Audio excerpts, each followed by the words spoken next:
Chair recognizes Dr. Buckley to speak against the amendment. Thank you, Mr. Speaker. Members, Speaker, Ms. Gonzalez, for what purpose? does the gentleman yield? Does the gentleman yield? yes. Gentleman yields. Again, I know we've got into a cadence of just opposing amendments, but I think it's important for us to create guidelines, guardrails on some of these things, and this is definitely an entitlement. And if we're going to vote on this, don't you think we should say members of the legislature cannot get this entitlement?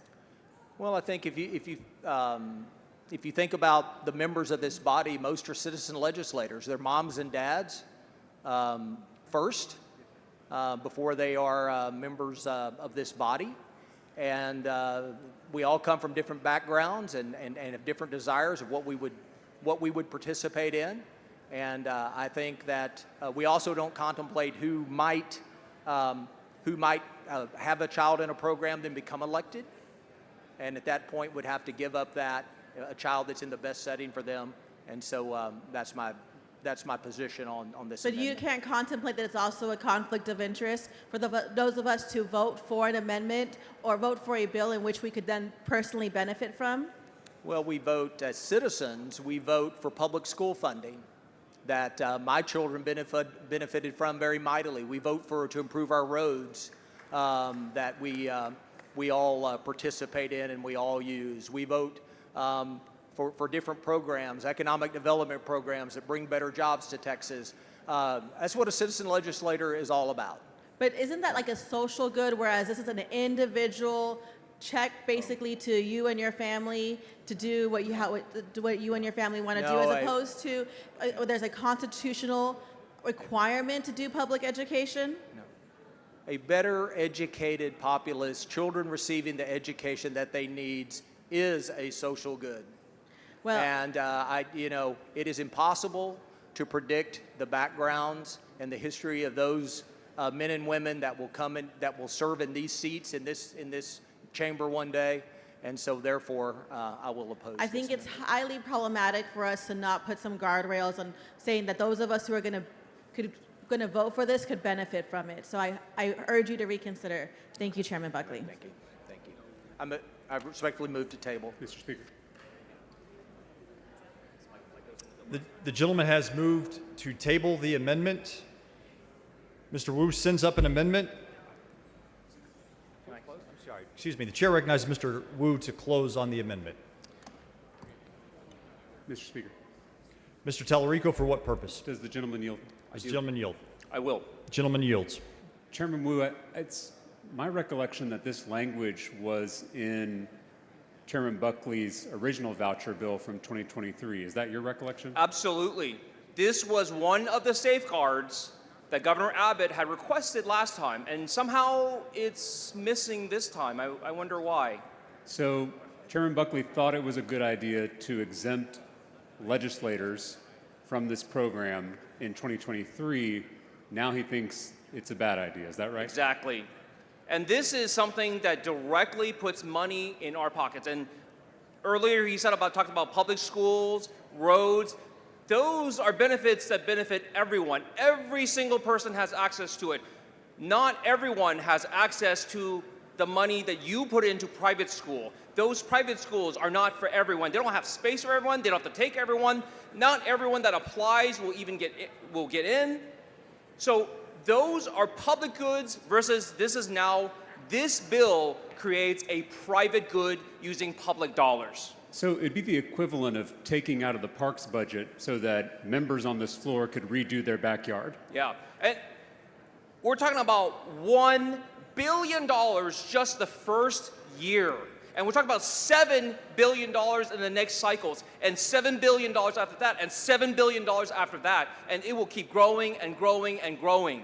So if there are members on this floor who have their kids in elite private schools, whether it's St. John's in Houston, St. Mark's in DFW, St. Stephen's here in Austin, now they will get taxpayer funds to be able to discount their tuition at those private schools. Is that correct? Absolutely. And you know what?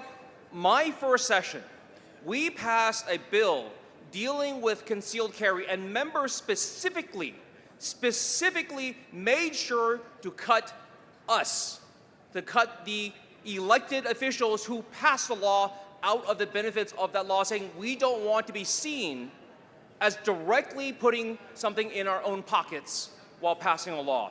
That was the ethics when I came into this body. And apparently that was the ethics of this body just 2 years ago, but apparently a lot has changed. And is it fair to say that Texans, even on both sides of this issue, are concerned with the corruption that has surrounded this issue from the beginning? Absolutely. Time and time again, people complain that elected officials have all these side benefits, all these side hustles, all these little extra perks that no one else gets. We get to cut lines and do all these things. This program is another one of those things. Texans, if you're watching this and you're saying, I'm getting the short end of the stick, this is why. Because time and time again, we take care of our friends, we take care of ourselves, but the people of the state, well, they're on their own. And so if this was in the original voucher bill from 2023, but now it's been taken out, you've offered it, I think, as a common sense amendment.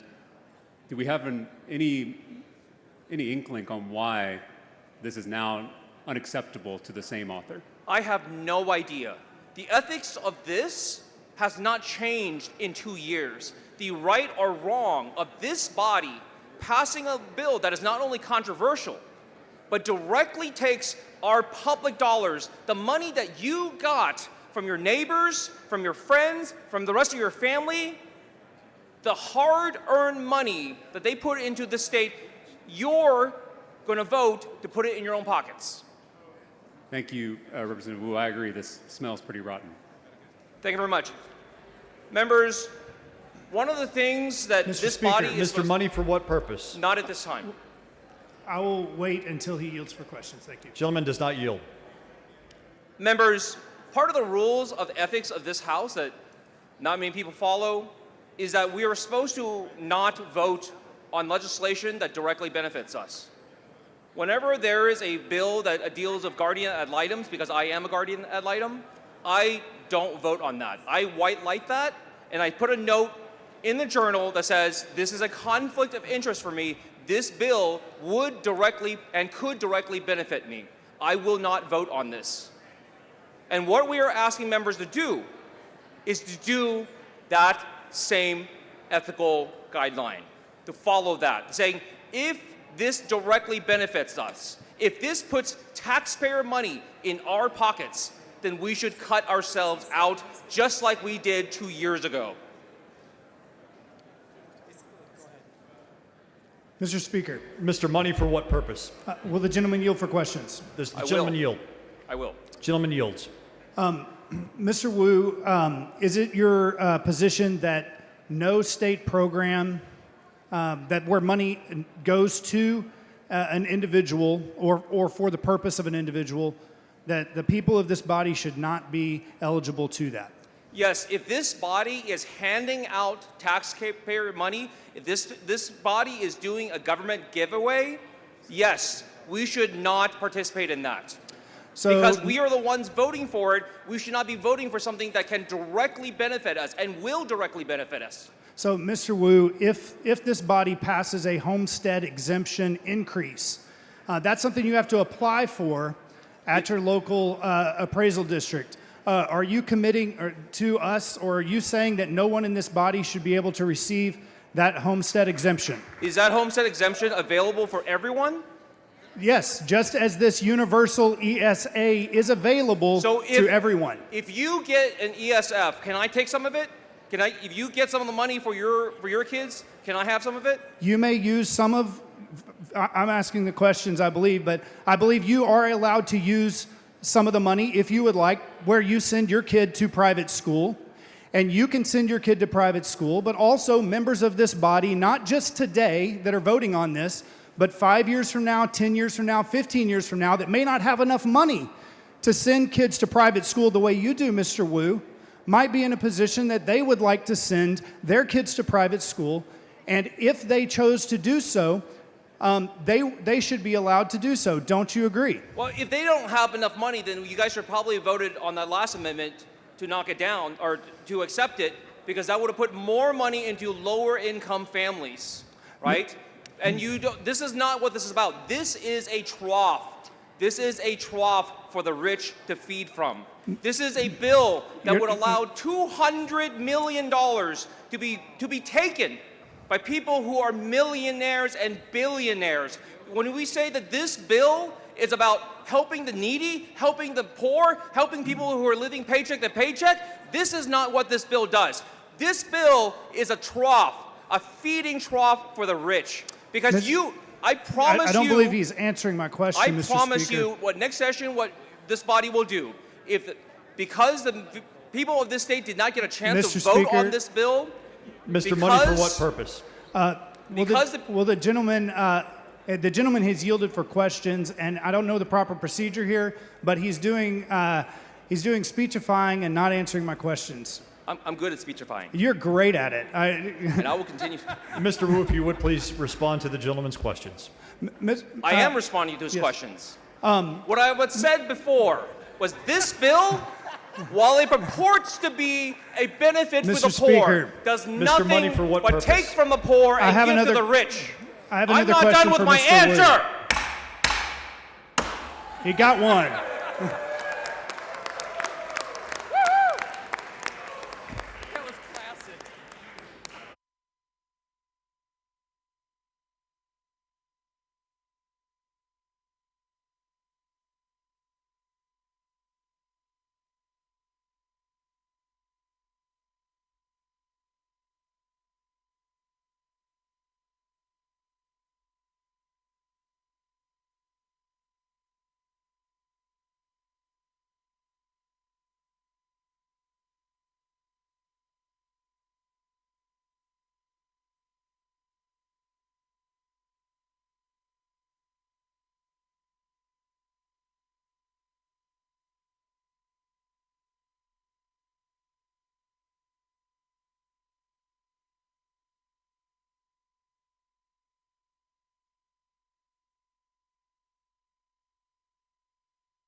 Mr. Wu sends up an amendment. Mr. Buckley has moved to table. The question occurs on the motion to table. A record vote has been requested. The clerk will ring the bell. Show Mr. Wu voting no, Mr. McQueenie voting aye, Ms. Hinojosa voting no, Mr. Hunter voting aye.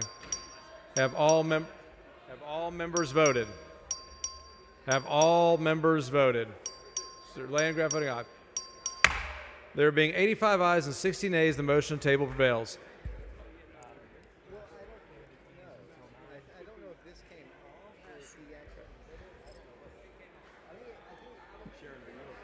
Members, we are going to stand at ease until 9 p.m.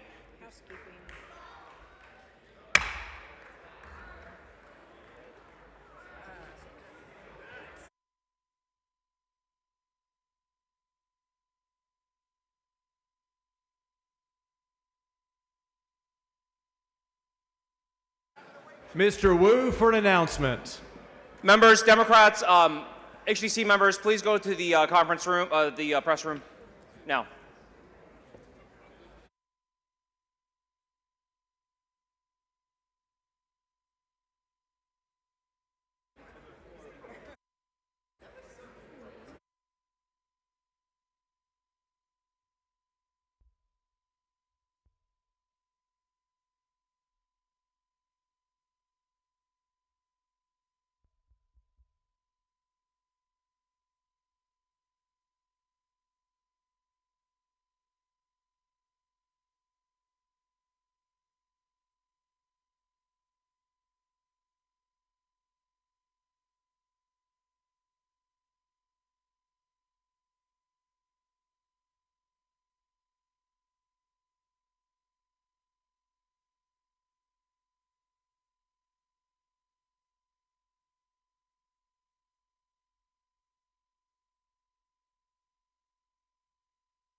The House will come to order.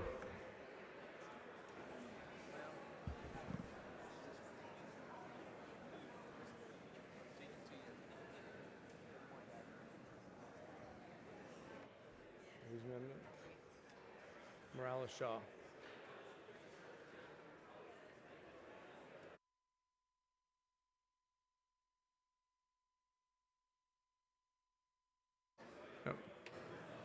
Mr. Romero, for what purpose? Mr. Speaker, I raise a Romero. point of order against further consideration of Committee Sub Senate Bill 2 under under Rule 4, Section 41, and Rule 11, Section 2 of the House Rules on the grounds that the provision of the committee substitute is not germane to the bill. Bring your point of order down front.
The point of order has been withdrawn.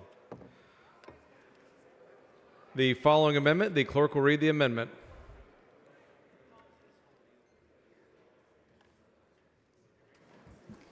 Amendment by Gomez. Chair recognizes Ms. Gomez to explain her amendment. Thank you, Mr. Speaker. Members, this amendment will ensure that the bill serves the community that it was created to serve. The basis for these vouchers are the recommendations for the Texas Commission on Special Education Funding, who saw this as an opportunity to meet the unique educational needs of students with disabilities. While private institutions are able to maintain their right to teach what they want to teach, if they are going to receive taxpayer funding, our dollars, they do not get to decide who they teach. Failing to comply with legal protections for students with disabilities would allow them to do just that.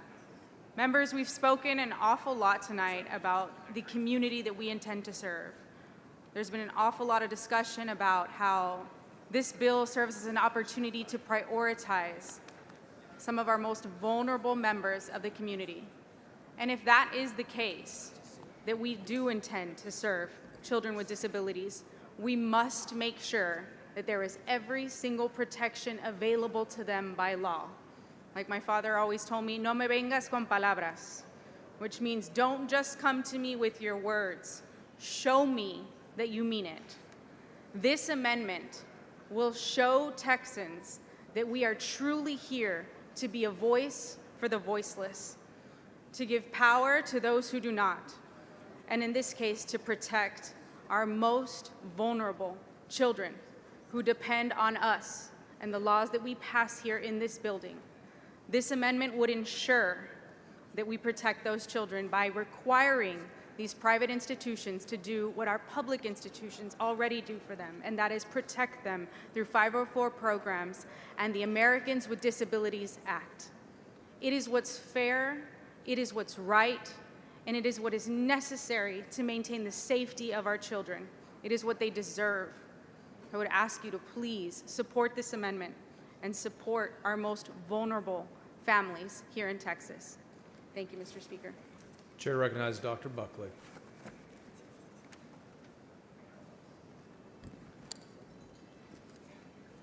Thank you, Mr. Speaker, members. Senate Bill 2 provides notice to parents when they leave a public school and enter a private school.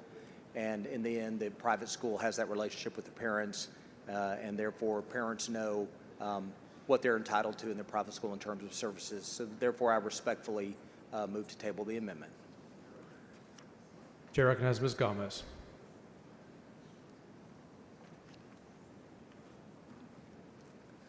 Members, on a multitude of occasions, I have had families come to me personally in my office and tell me, Aaron, my child was discriminated against based on X, Y, or Z scenario.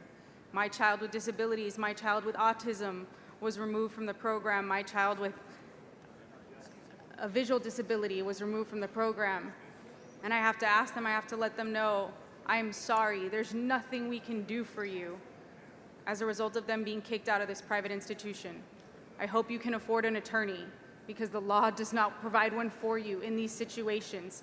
We can prevent that from happening here tonight by simply providing them with the legal resource that they are constitutionally entitled to in the United States of America. Our families with children with disabilities and special needs deserve that, and we must. It is our ethical, it is our moral obligation to protect them. So I'm asking you, please, vote for this amendment and do what we're promising to do in words. Let's protect these families and these children with the law that they deserve. Thank you. Mrs. Gomez sends up an amendment. Mr. Buckley moves to table. The question occurs on the motion to table. A record vote has been requested. The clerk will ring the bell. Show Mr. Buckley voting aye. Mr. Morgan voting aye. Ms. Hinojosa voting nay. Mr. Hunter voting aye. Have all members voted? Have all members voted? There being 87 ayes and 57 nays, the motion to table prevails. Following amendment, the clerk will read the amendment. Amendment by Collier. Chair recognizes Ms. Collier to explain her amendment. Thank you, Mr. Speaker. Members, this amendment, right now there are students in private schools, and they receive scholarships or they get grant money to attend. And this is for individuals typically who are low income, and so they can attend private school right now. For example, I have a family in my district who attends Temple Christian School, and I met with the mother. She said that her tuition is $500 a year because scholarships cover most of the cost. So what this amendment does, it says that the state taxpayer dollars would be the payer of last resort. So that means that the student, family, the school must exhaust all scholarship, financial aid, financial assistance money, including grants, before they would be able to accept the state money. That's it. Continue the same process that you have in place right now. So if those students are already getting a scholarship, then this would say you continue to do that process, but the state money doesn't kick in until you exhaust all scholarship money. That way, this $1 billion can go further. Mr. Speaker, I move adoption. Chair recognizes Dr. Buckley. Thank you, Mr. Speaker, members, and though I understand, I think I understand the intent of what the author of the amendment is trying to do. The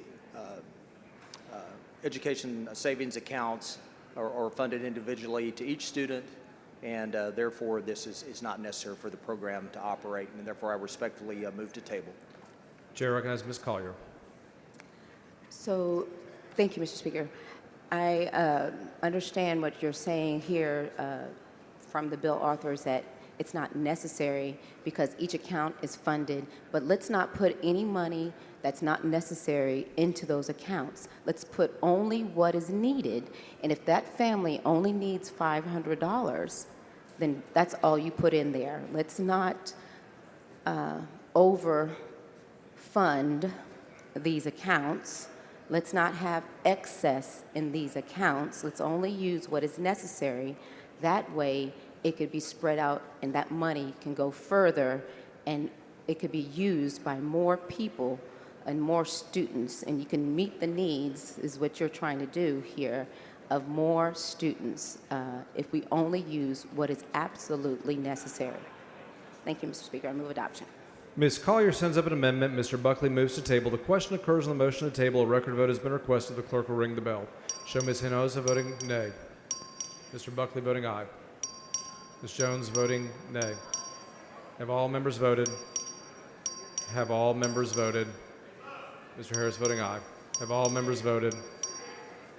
Leo Wilson voting aye. Have all members voted?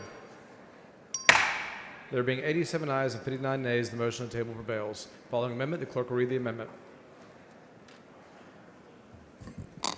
Amendment by Hinojosa. Chair recognizes Ms. Hinojosa to explain her amendment. Mr. Speaker and members, this bill is an awful bill and I hate it. But I have to admit, this bill is an opportunity for us to finally do something good for our students in public schools. Because second only to this bill, I hate the STAR test. Just like every other Texas mama, I hate the STAR test. This bill requires testing, but it allows private schools to choose which testing.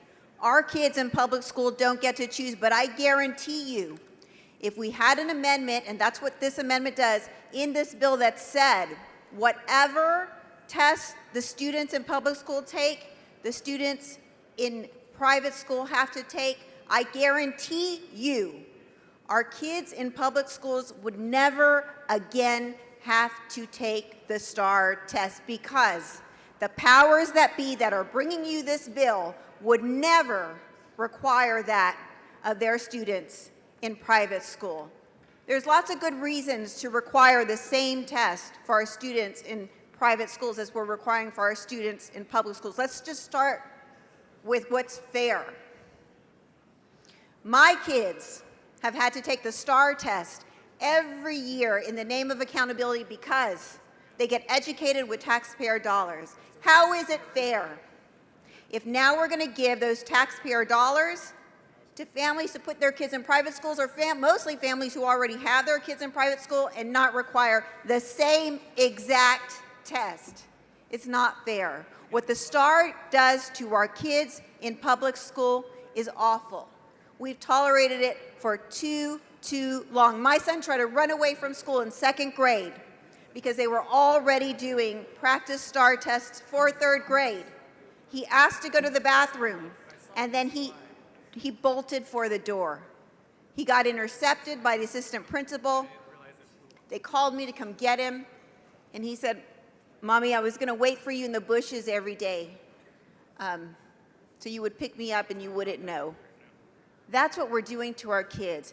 This is an opportunity to do something good for our ISD kids. And so, members, I am asking you to please use this one opportunity to, in this bill where we're giving money to families who already have their kids in private school, let's do something really great for our kids in public school. And so with that, Mr. Speaker, I move adoption. Mr. Tinderhill, for what purpose? will the representative yield for a I question? do. The gentlelady yield for questions. She Just have one yields. question. You hate the bill, you don't like it. If this amendment gets on, are you voting for this bill you hate? No, I'm not. Thank you. Chair recognizes Mr. Buckley in opposition to the amendment. Ms. Collier, for what purpose? Mr. Speaker, will the gentleman yield for questions? The gentleman yield for questions. Yes, I yield. Gentleman yields. Dr. Buckley, I want to ask about the testing. Are you going to move to table this, or are you going to allow us to have an up or down vote on this? I'm going to move to table. Okay, can you tell us why you would move to table? Well, because I think it's been established by the author of the amendment just how reviled the STAR test is.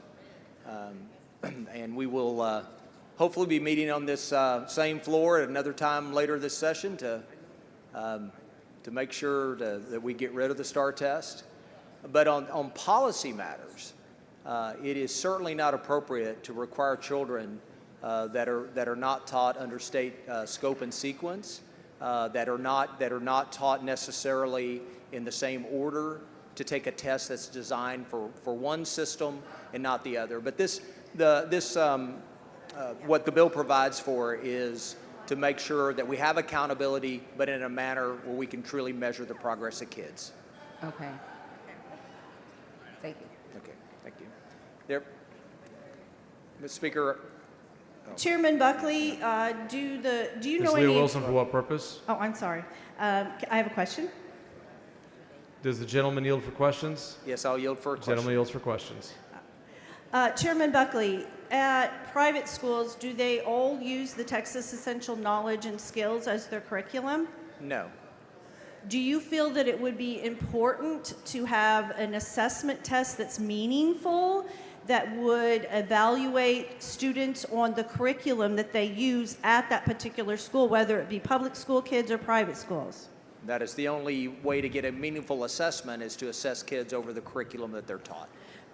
And if you're like my district, do you hear a lot of complaints from teachers on meaningless and endless testing that doesn't really yield results? You want to know where your kids are at the beginning of the year, the middle of the year, and the final, and testing all year. And if testing particularly would be harmful, I would think, for both retaining teachers and for the students when you're testing on a test that's not even aligned with the curriculum and you're doing it constantly.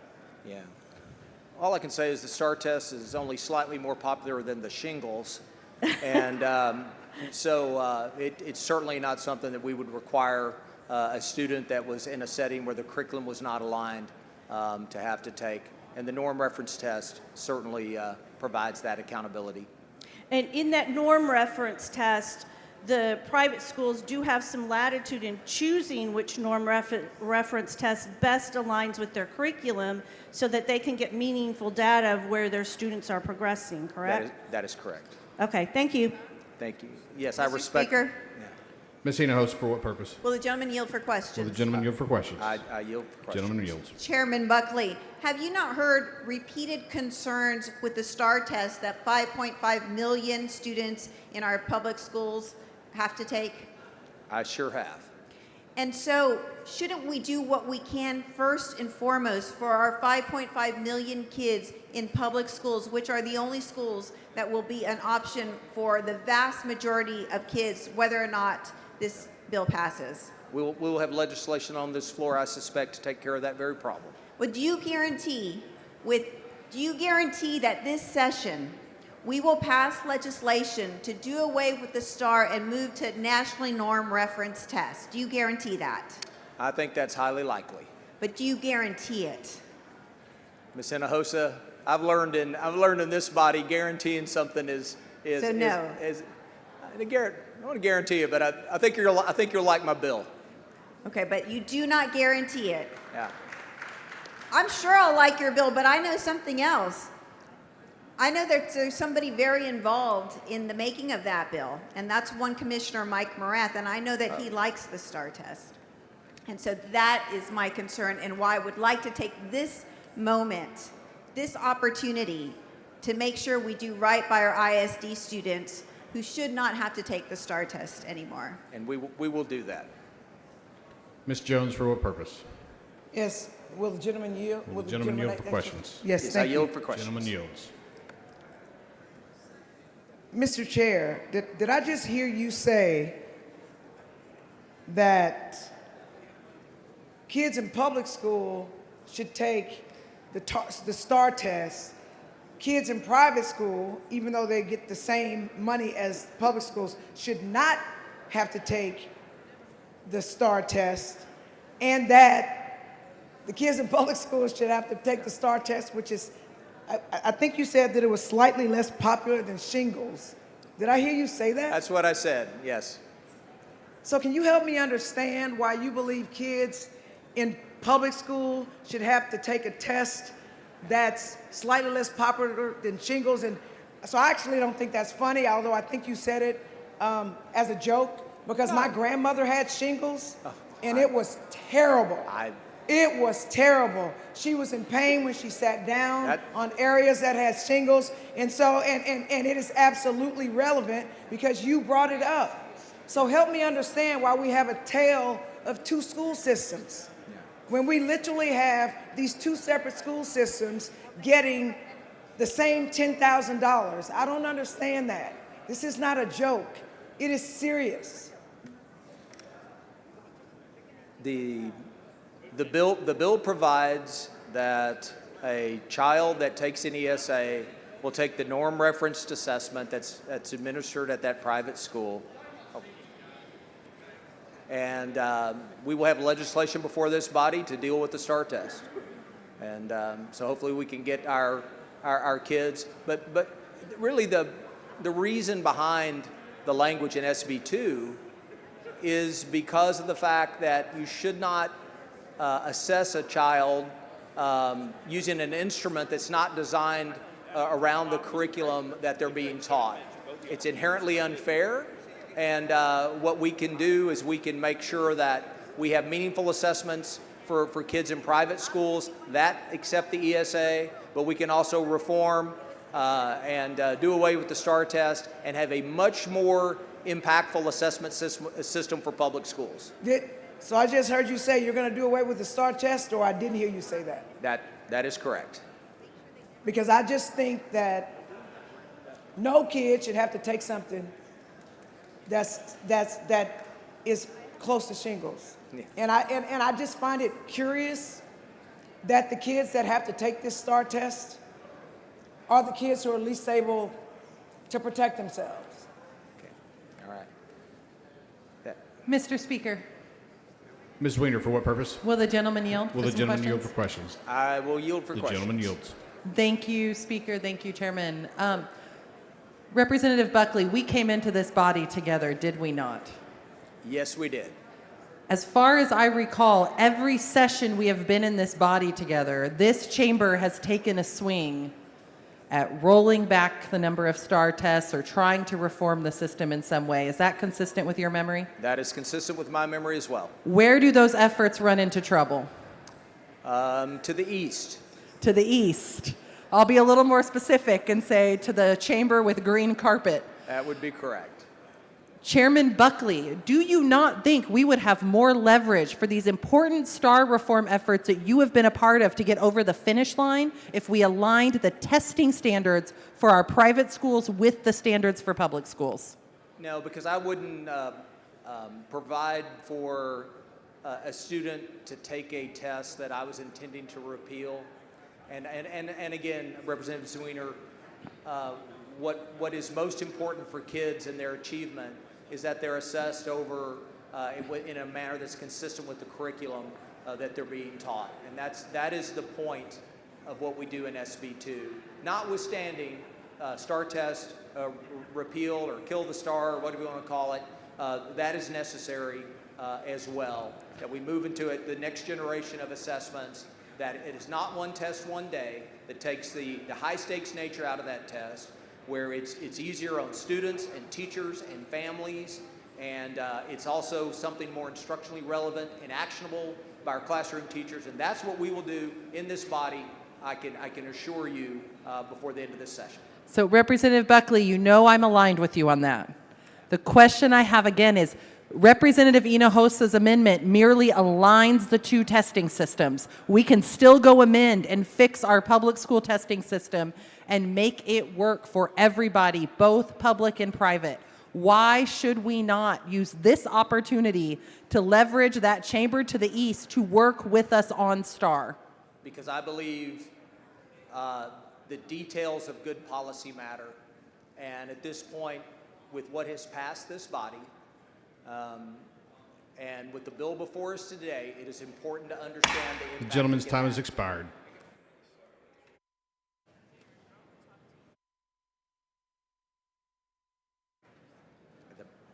I respectfully move to table this amendment. The chair recognizes Ms. Hinojosa to close on the amendment. Let me begin by saying it is not respectful to move to table for every single amendment that we're hearing that affects 5.5 million students in our public schools. We should be able to vote up or down on every one of these amendments that impact so many of our Texas students.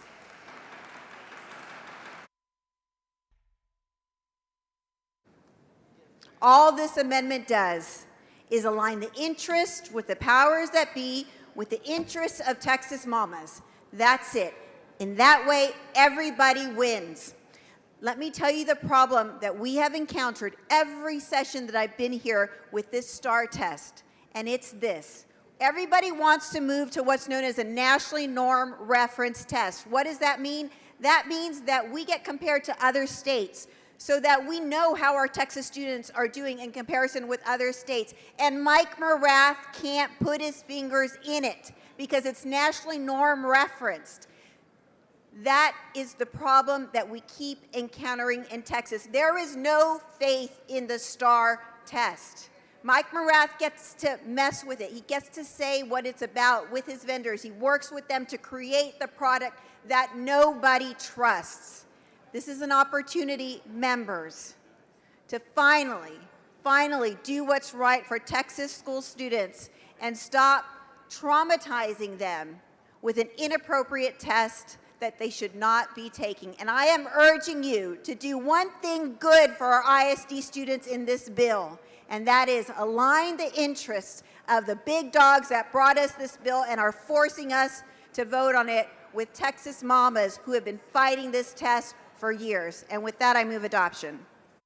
Ms. Hinojosa sends up an amendment. Dr. Buckley moves to table. The question is on the motion to table. If you're in favor of the amendment, vote no on the motion to table. If you're opposed to the amendment, vote yes on the motion to table.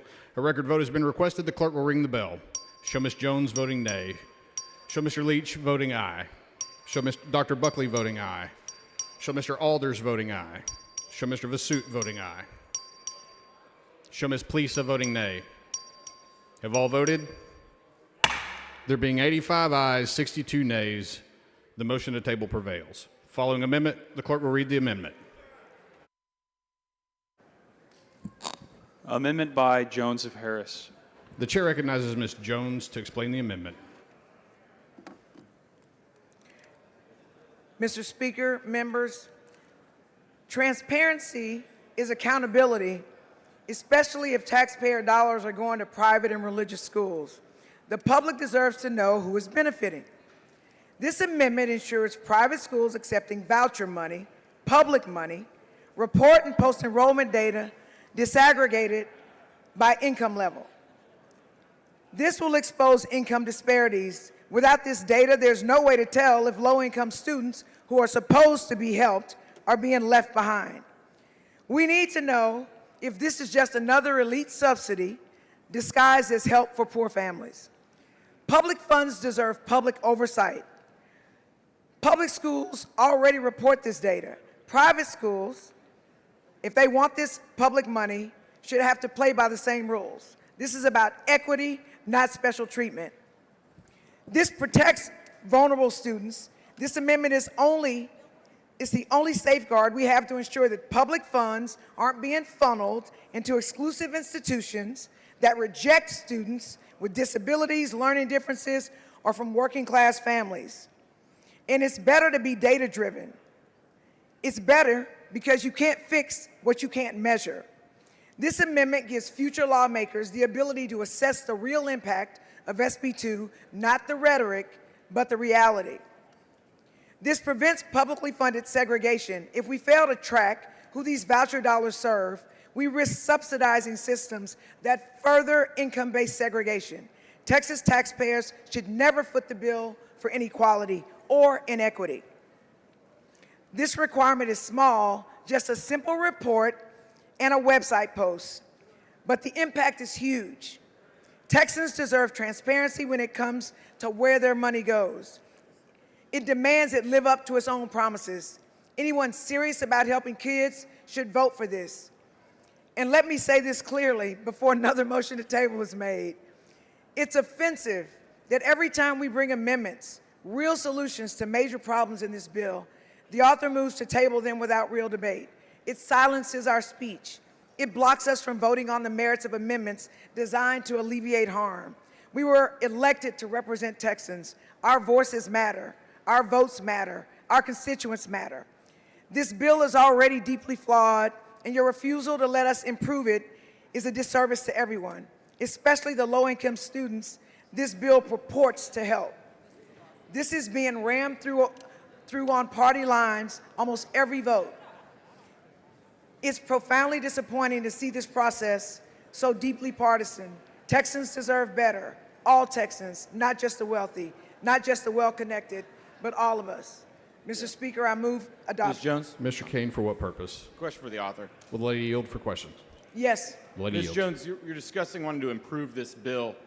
If this amendment goes on, will you be voting for this bill? No, you literally haven't accepted any of our amendments, so why would I? Thank you, ma'am. I'm being as gracious to you as you are to us. Thank you. The chair recognizes Dr. Buckley in opposition to the amendment. Thank you, Mr. Speaker, members. The bill as filed has rigorous reporting requirements. that Ms. Weiner, provides- for what purpose? Will the gentleman yield for some questions? Will the gentleman yield for questions? Yes. The gentleman yields. Representative Buckley, earlier tonight on a different amendment, I asked you some questions about the way Arizona's voucher program has ended up disproportionately going to wealthier families, and that lower income children have been left behind, and why I have concerns about this. As I read Representative Jones' amendment, it makes sure that if those fears come to pass, we would have that data. What is the problem with us getting that data so that we know if these vouchers are actually reaching the families you say they intend to reach? The bill currently provides that information that an ESA parent provides in application is reported by the comptroller, and it is only for the children that are in the ESA program. One thing to be very clear, this amendment appears to require that a private school report all of their information on all students there, of which not all students would be ESA students. And so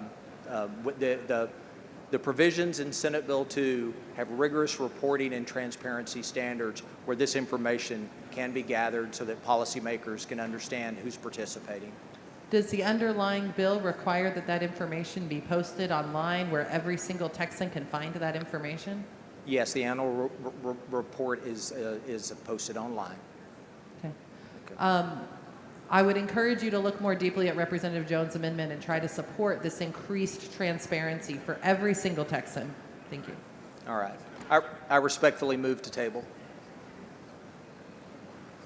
The chair recognizes Ms. Jones to close on the amendment. Colleagues, all this amendment does is require transparency from private schools that are accepting public money. That's it. If they want taxpayer dollars, they should be accountable to taxpayers.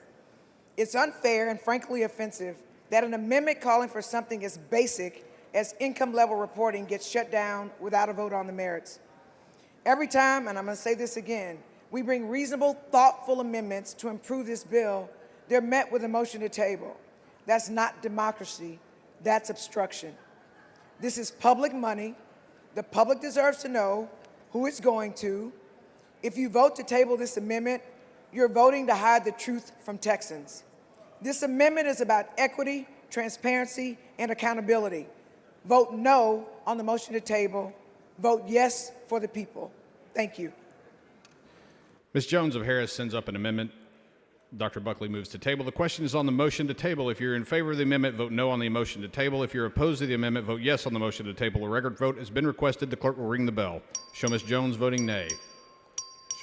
Show Ms. Plesa voting nay. Show Mr. King voting aye. Show Dr. Buckley voting aye. Show Mr. Morgan voting aye. Show Mr. Alders voting aye. Show Ms. Schaffner voting aye. Have all voted? There being 86 ayes, 61 nays, the motion to table prevails. The following amendment, the clerk will read the amendment.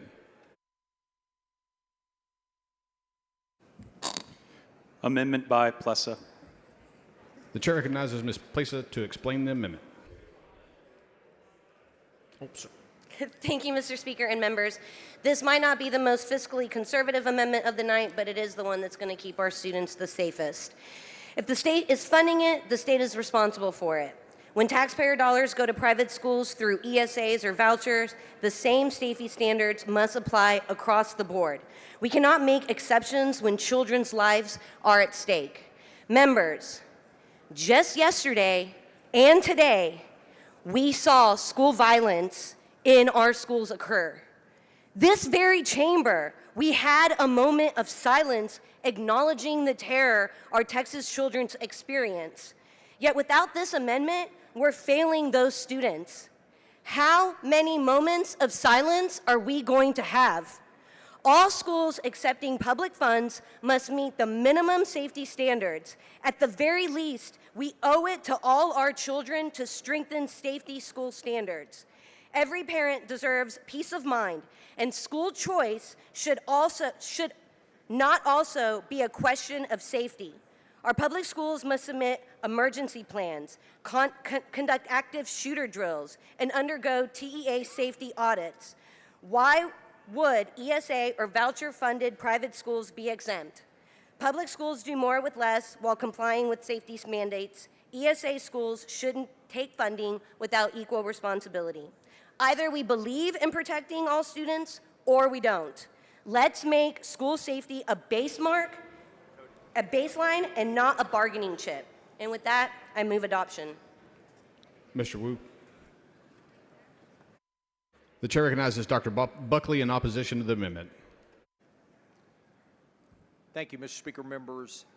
The accreditation process for private schools already includes safety assessments and also the process in terms of the tuition that our private schools charge their students is a decision to be made by that private school. So I will respectfully move to table. The chair recognizes Ms. Plesa to close on the amendment. Thank you, Mr. Speaker. Members, this isn't partisan. This isn't even really about ESAs or vouchers. It's about every child returning home safely. Public dollars demand public accountability, and that's what this amendment is about. It's about keeping our students safe.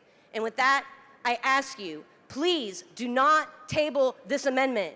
This is about the safety of every school child in the state of Texas. I'm asking you, members, stand with me on this amendment. Let's keep all students safe in the state of Texas. And with that, I move adoption of this amendment for a better Texas. Ms. Plesa sends up an amendment. Dr. Buckley moves to table. The question is on the motion to table. If you're in favor of the amendment, vote no on the motion to table. If you're opposed to the amendment, vote yes on the motion to table. A record vote has been requested. The clerk will ring the bell. Show Mr. Leach voting aye. Show Dr. Buckley voting aye. Show Mr. Alders voting aye. Have all voted? There being 86 ayes, 60 nays, the motion to table prevails. The following amendment, the clerk will read the amendment. Amendment by Bryant. The chair recognizes Mr. Bryant to explain the amendment.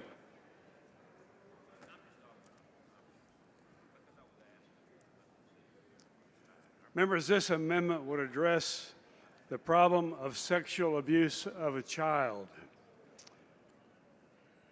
It would bar a private school from receiving funds under this ESA voucher program if a member of the governing body has been found civilly or criminally liable for concealing the sexual abuse of a child. In other words, you could not have a member of the governing body be someone who has been found civilly or criminally liable for concealing the sexual abuse of a child. The little background here, the public schools, unlike the public schools, the Texas private schools can hire individuals without background checks and can refuse to comply with public information requests. Private schools are not required to fire, nor are they required to refuse to hire individuals listed on the registry of persons ineligible for employment in public schools. This amendment would say that they cannot have anybody on their governing board that's been found civilly or criminally liable for concealing the sexual abuse of a child. It would also say that a private school wanting to participate in this program must disclose to the Texas Education Agency any and all records regarding the sexual abuse of a child which they possess. That is to say, disclose any sexual abuse of a minor that's been committed by a school employee or other on-campus adult before they submit an application to seek approval to participate. Let me say that I have in my hand here a long list of examples, both Catholic and Protestant, of abuse that's taken place, of people that work in the schools that ought not to be working in the schools. In other words, instances that we must prohibit and that should be prohibited by any institution that wants to accept public school ESA vouchers. I urge your support for this amendment. The chair recognizes Dr. Buckley in opposition to the amendment.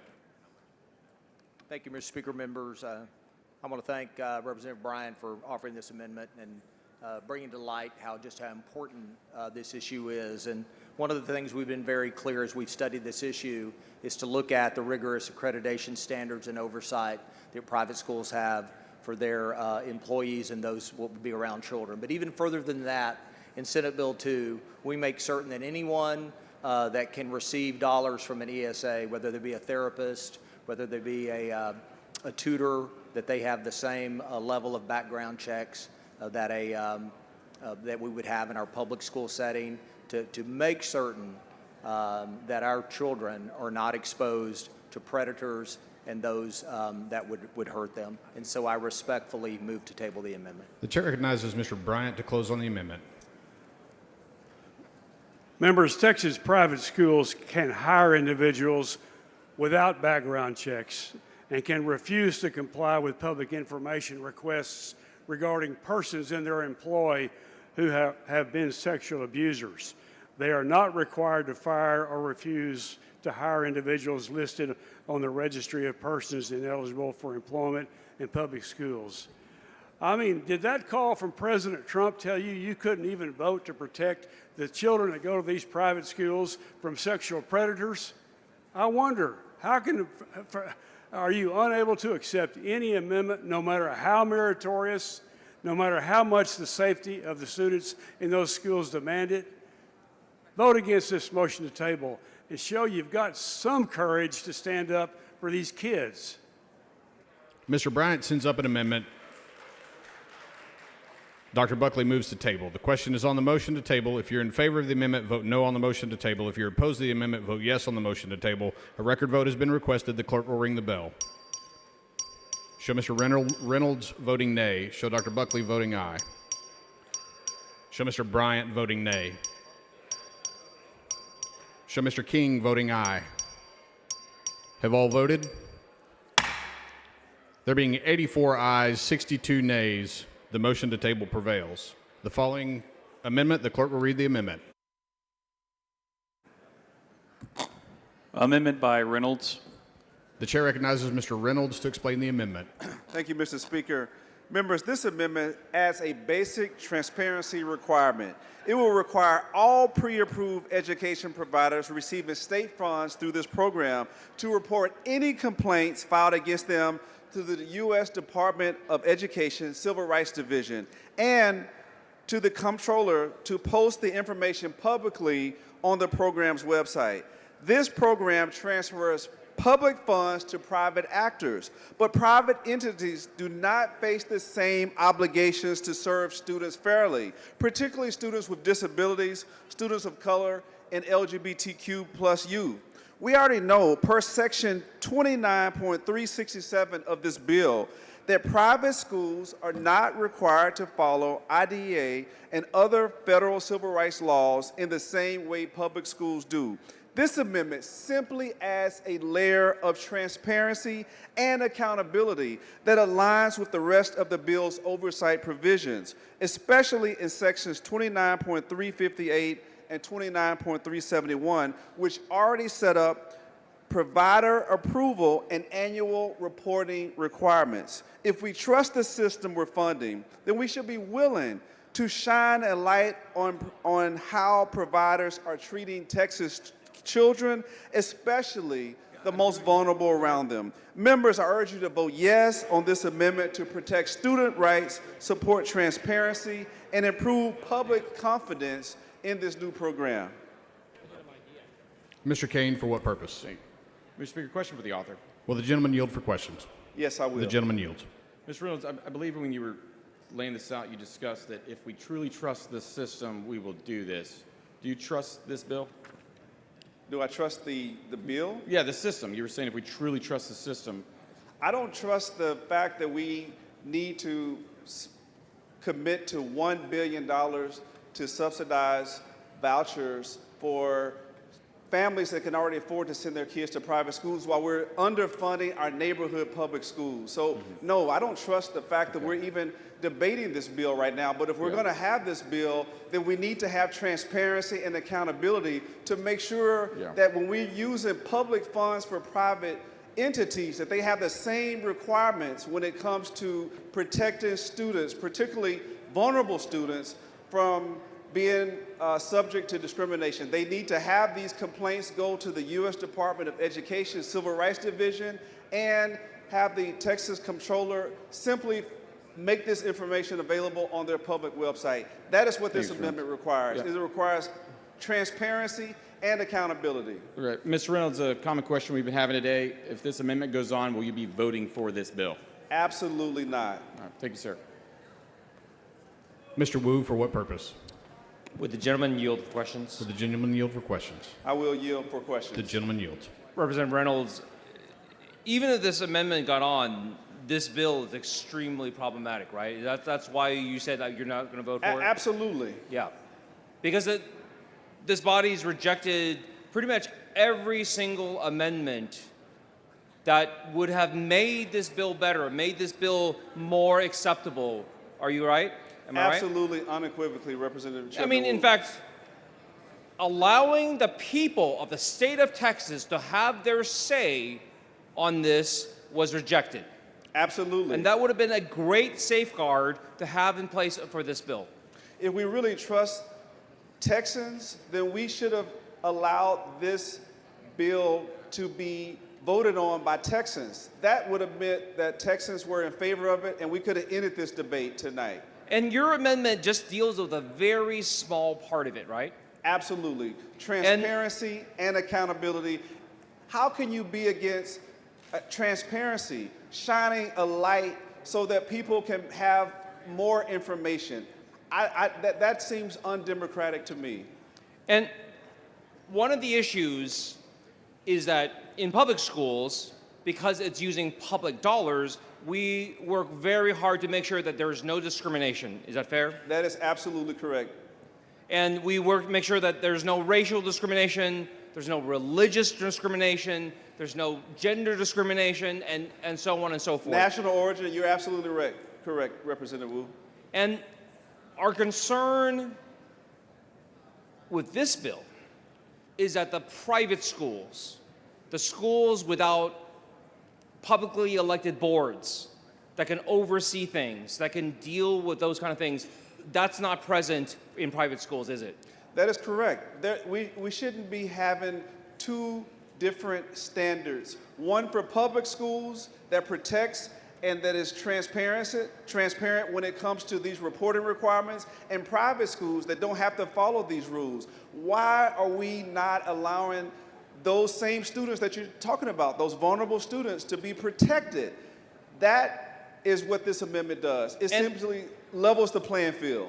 And the vast majority of the private schools in Texas are religious private schools, fair? My understanding is about 75%, Representative Wu. Absolutely. And not just Christian schools, but Jewish schools, Muslim schools, schools of all different faiths, correct? That is correct.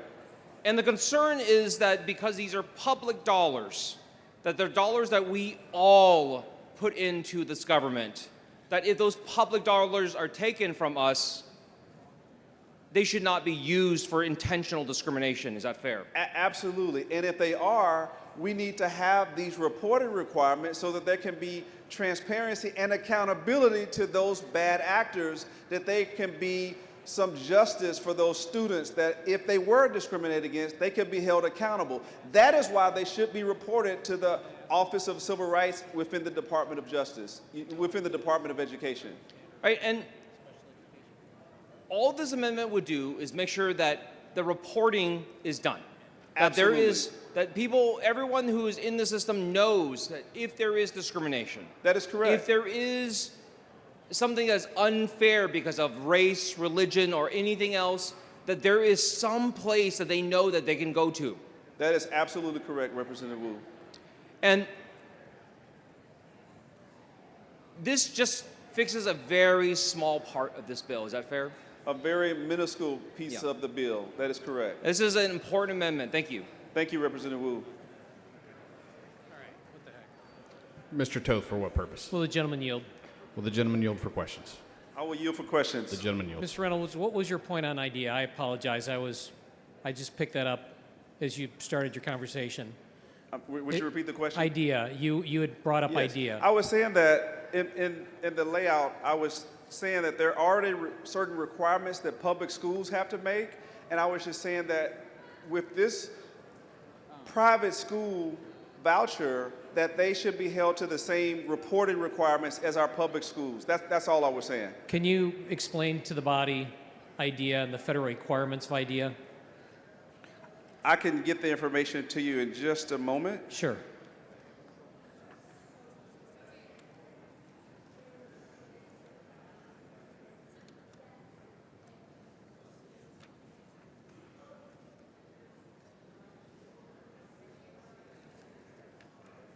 You know what? How about you and I can talk later, but let me ask you this. Is Texas in compliance with IDEA at the federal level? Are Texas public schools in compliance with IDEA for our special education students? It's my understanding that they are not. They are not. Not all schools are not. So how are our public schools in the state of Texas being held to compliance? They're not, are they? Well, the fact that they have requirements. But that they're not following it, right? Well, some of them are. If they aren't, there are ramifications How many for them. special education children, parents have to sue their public There schools. are a lot of them, but those requirements allow accountability and There is transparency. no accountability, though, No, there is currently for these kids that are special education students. because those, you have to have those, $70,000, $80,000 to bring a lawsuit Gentleman's against time an has expired. ISD. The chair recognizes Dr. Buckley in opposition to the amendment. Mr. Speaker, Ms. Weiner, for what purpose? will the gentleman yield for Will some the questions? gentleman yield for questions? I yield. The gentleman yields.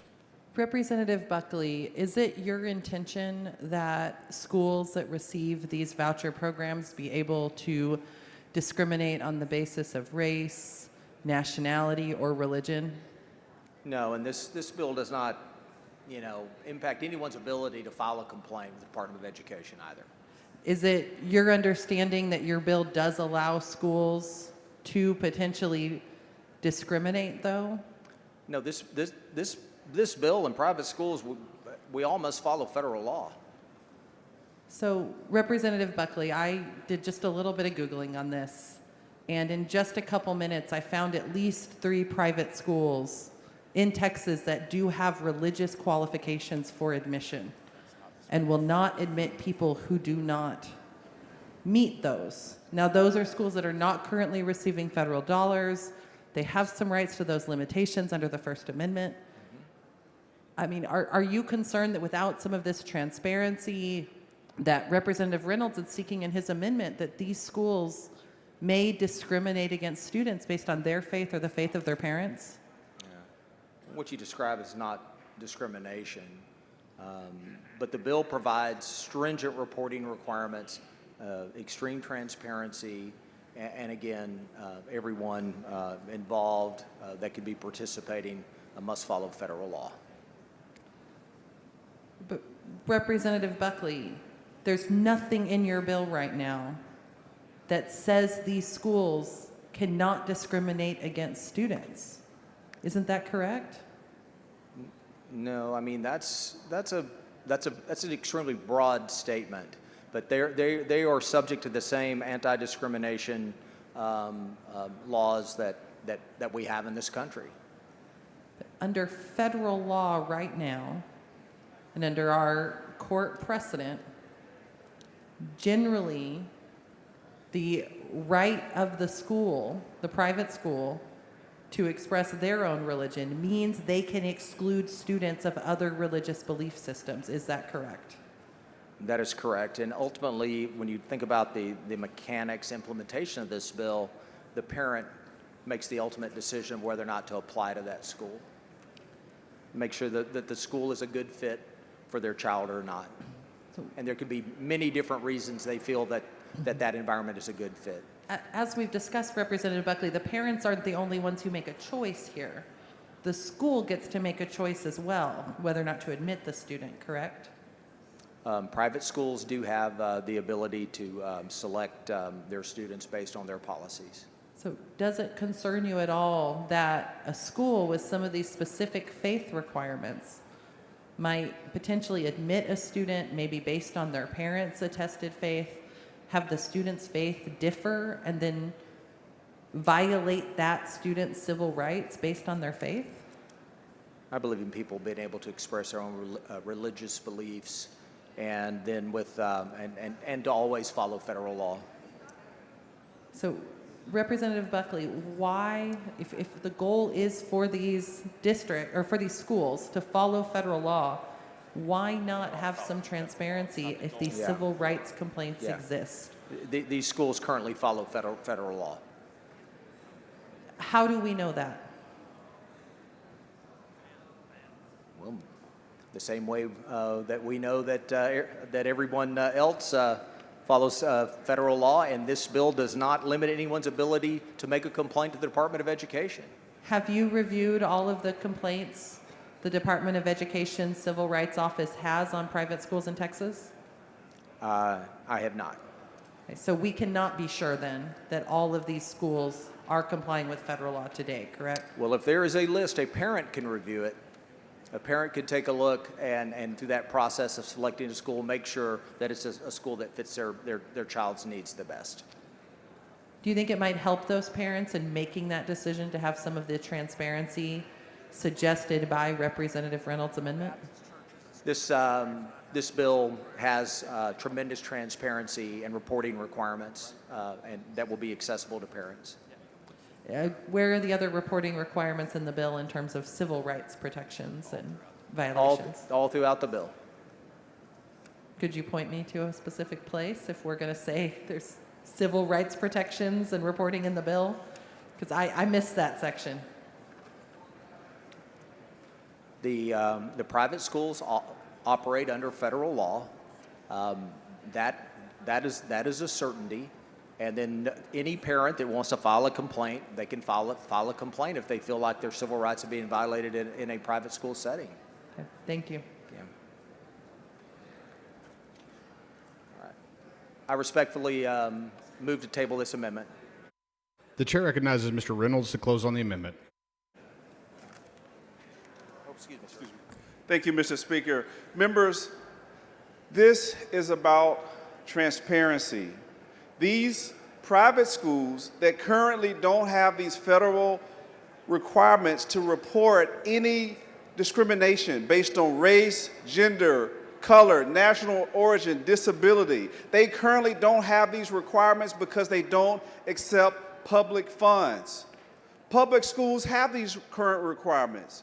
Now, these parents that are going to be taking advantage of this voucher and sending their children to these private schools, they have a right to know if these schools have a history of discrimination. That is what this amendment does. It provides transparency and accountability, and I ask you to vote no for the sake of transparency and accountability for all students, especially those vulnerable students, that we vote no on the motion to table. Mr. Reynolds sends up an amendment. Dr. Buckley moves to table. The question is on the motion to table. If you're in favor of the amendment, vote no on the motion to table. If you're opposed to the amendment, vote yes on the motion to table. A record vote has been requested. The clerk will ring the bell. Show Mr. Hunter voting aye. Show Mr. Leach voting aye. Show Dr. Buckley voting aye. Show Mr. Reynolds voting nay. Have all voted? Show Mr. King voting aye. There being 86 ayes, 61 nays, the motion to table prevails. Following amendment, the clerk will read the amendment.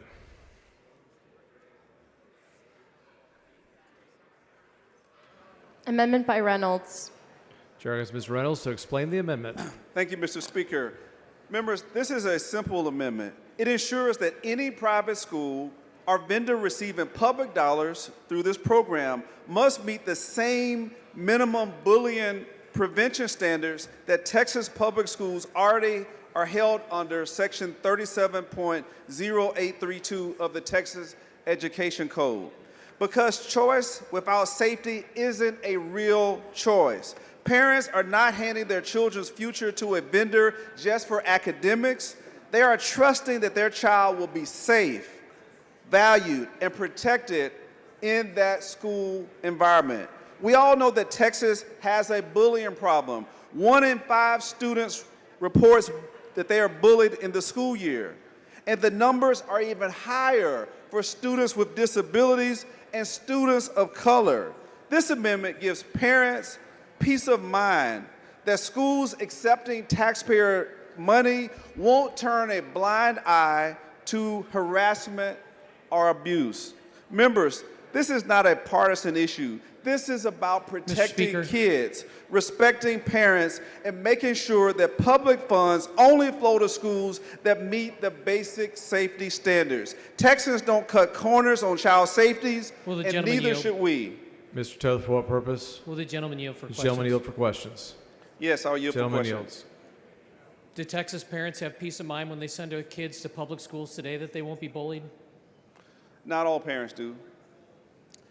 It was just yesterday when Katy ISD board was sitting right up there,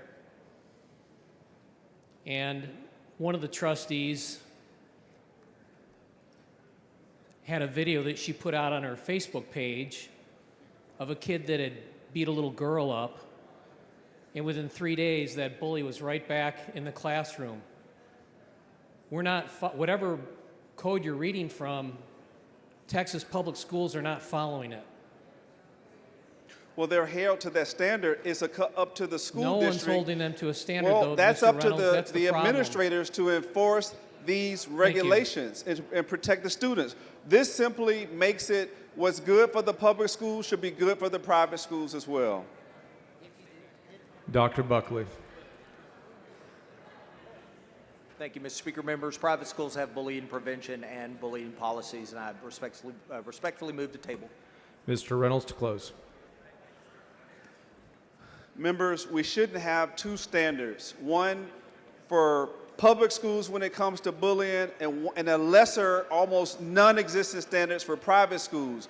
If we're going to have equity between public schools and private schools on these public dollars, then we should make sure that we protect these students from incidents of bullying in private schools that is pervasive in public schools. 1 in 5 students are bullied. Let's make sure that we pass this amendment to protect all students, regardless if they go to school at public school or private school. And with that, I urge you to vote no on the motion to table this amendment. Mr. Reynolds sends up an amendment. Mr. Buckley moves to table. The question occurs on the motion on the table. The clerk will ring the bell. Mr. Hunter voting aye. Mr. Harris voting aye. Mr. Buckley voting aye. Ms. Schaffner voting aye. Ms. Yolanda Jones voting no. Have all members voted? Have all members voted? There being 87 ayes, 61 nays, the motion on the table prevails. Following amendment, the clerk will read the amendment.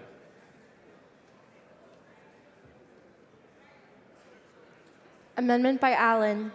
Chair asks Ms. Allen to explain her amendment.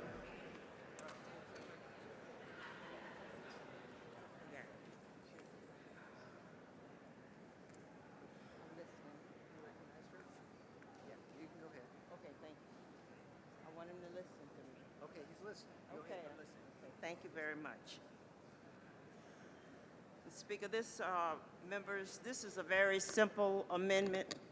This member says that the per pupil spending for a voucher cannot be higher than the state's per pupil spending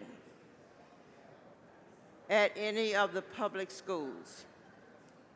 If we're giving public money to private schools, they should get they should not be getting more than public school students in public schools. This is a fair, basic fairness. Every Texas kid deserves the same investment no matter where they go to school. This amendment assures that vouchers don't become premium subsidies for private education on public school dime. Capping the voucher at public schools' per pupils spending keeps the program more fiscally responsible. Without this cap, voucher costs could spiral in public school budgets and fall farther behind private public schools. If we truly value public education, we won't let vouchers to students get a better funding education than the rest of the students. The dollars spent on vouchers should be equal to the dollars spent on a child in public school. This amendment forces a real conversation about priorities. Are we investing all of our kids, or are we adjusting spending money on private schools? Mr. Speaker, I move adoption. Chair recognizes Dr. Buckley. Thank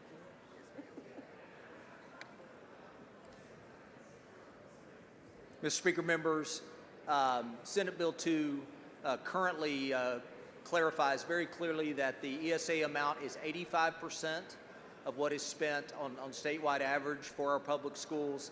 And with much respect for my colleague, Dr. Allen, I respectfully move to table the amendment. Chair recognizes Dr. Allen. I'm simply asking that the money spiral out of control and more money is spent in private schools than spent in public schools. I'm sure that it's not that easy to promise people that the monies won't be higher in private schools than they are in public schools. Thank you. Dr. Allen sends up an amendment. Dr. Buckley moves to table. The question occurs on the motion to table. The clerk will ring the bell. So Mr. Hunter voting aye, Mr. Reynolds voting nay. Have all members voted? Mr. Jones voting nay. Have all members voted? Have all members voted? There being 87 ayes and 61 nays, the motion to table prevails. Following amendment, the clerk will read the amendment. Gonzalez of Dallas. Chair recognizes Ms. Gonzalez of Dallas to explain her amendment. Thank you, Mr. Speaker, members. This is a very simple amendment that I'm hopeful that you will take some time to consider.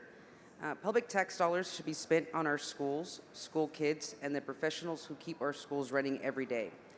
I hope that every member of this body would agree with me that taxpayer funds shouldn't be used to bail bad actors out of legal trouble. That's why I filed this amendment.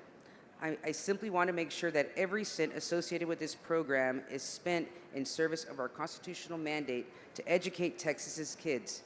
This amendment prohibits private school recipients of state funds from earmarking or using taxpayer dollars to pay for settlements out of court.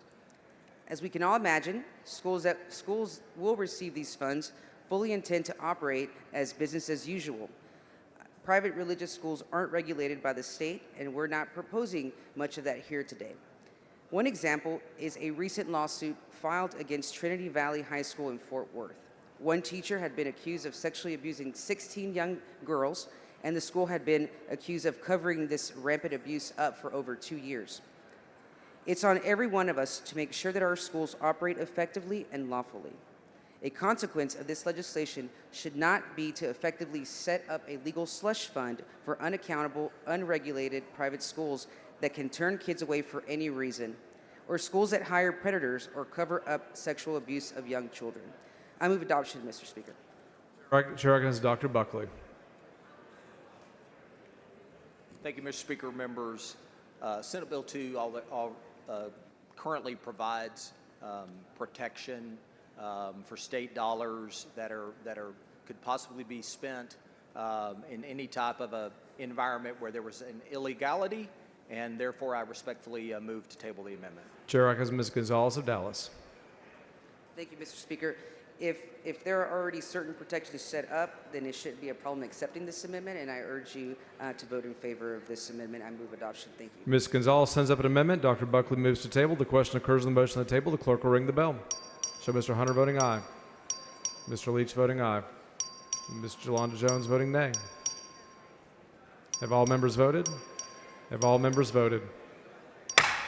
There being 85 ayes and 60 nays, the motion table prevails. Following amendment, the clerk will read the amendment. Amendment by Johnson. Chair recognizes Ms. Johnson. Thank you, Mr. Speaker and members. Y'all, this is the Keep Texas Taxpayer Dollars Actually in Texas bill. What this bill says is that we don't follow for the same trick that we did on charters. Because if you remember in 1995, we just needed 25 charter schools to come up with innovation to put back in public schools. And now we have 905. And you've seen the fraud that has occurred in charter schools. So all this bill says, with the billions of dollars that you want to funnel to private schools, that money can't go out of state. Look at page 15.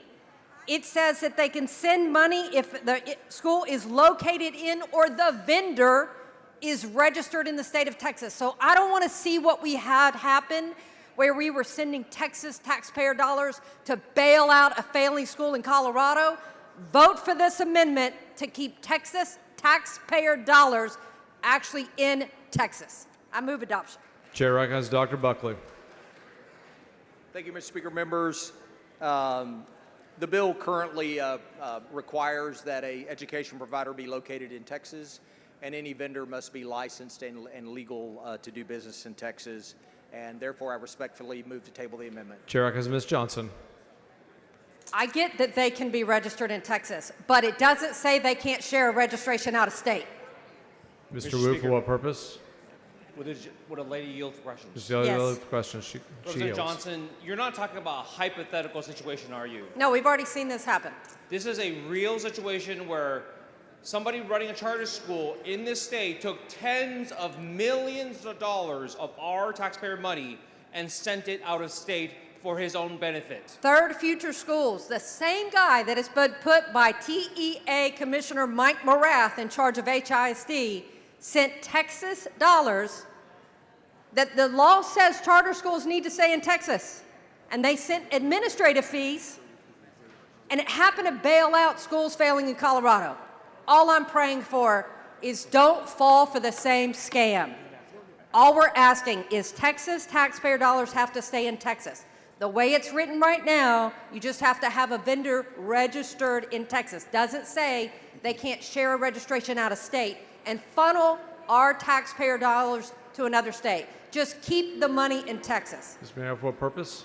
Can I ask the representative questions, please? Ms. Daly for questions? Yes. Did She you yields. know that the money that was missing from Harris County, it eliminated an IDD service that Harris County had for students who have intellectual disabilities?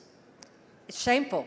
I didn't know that, and I appreciate you telling me. Also that because of these kind of situations that Commissioner Mike Morath did, they lost 6 teachers who teach teachers how to teach children who have autism, Down syndrome, not special education, children with IDD. That money was taken from Harris County. Did you know that? And they were eliminated the only 6 teachers that Harris County had.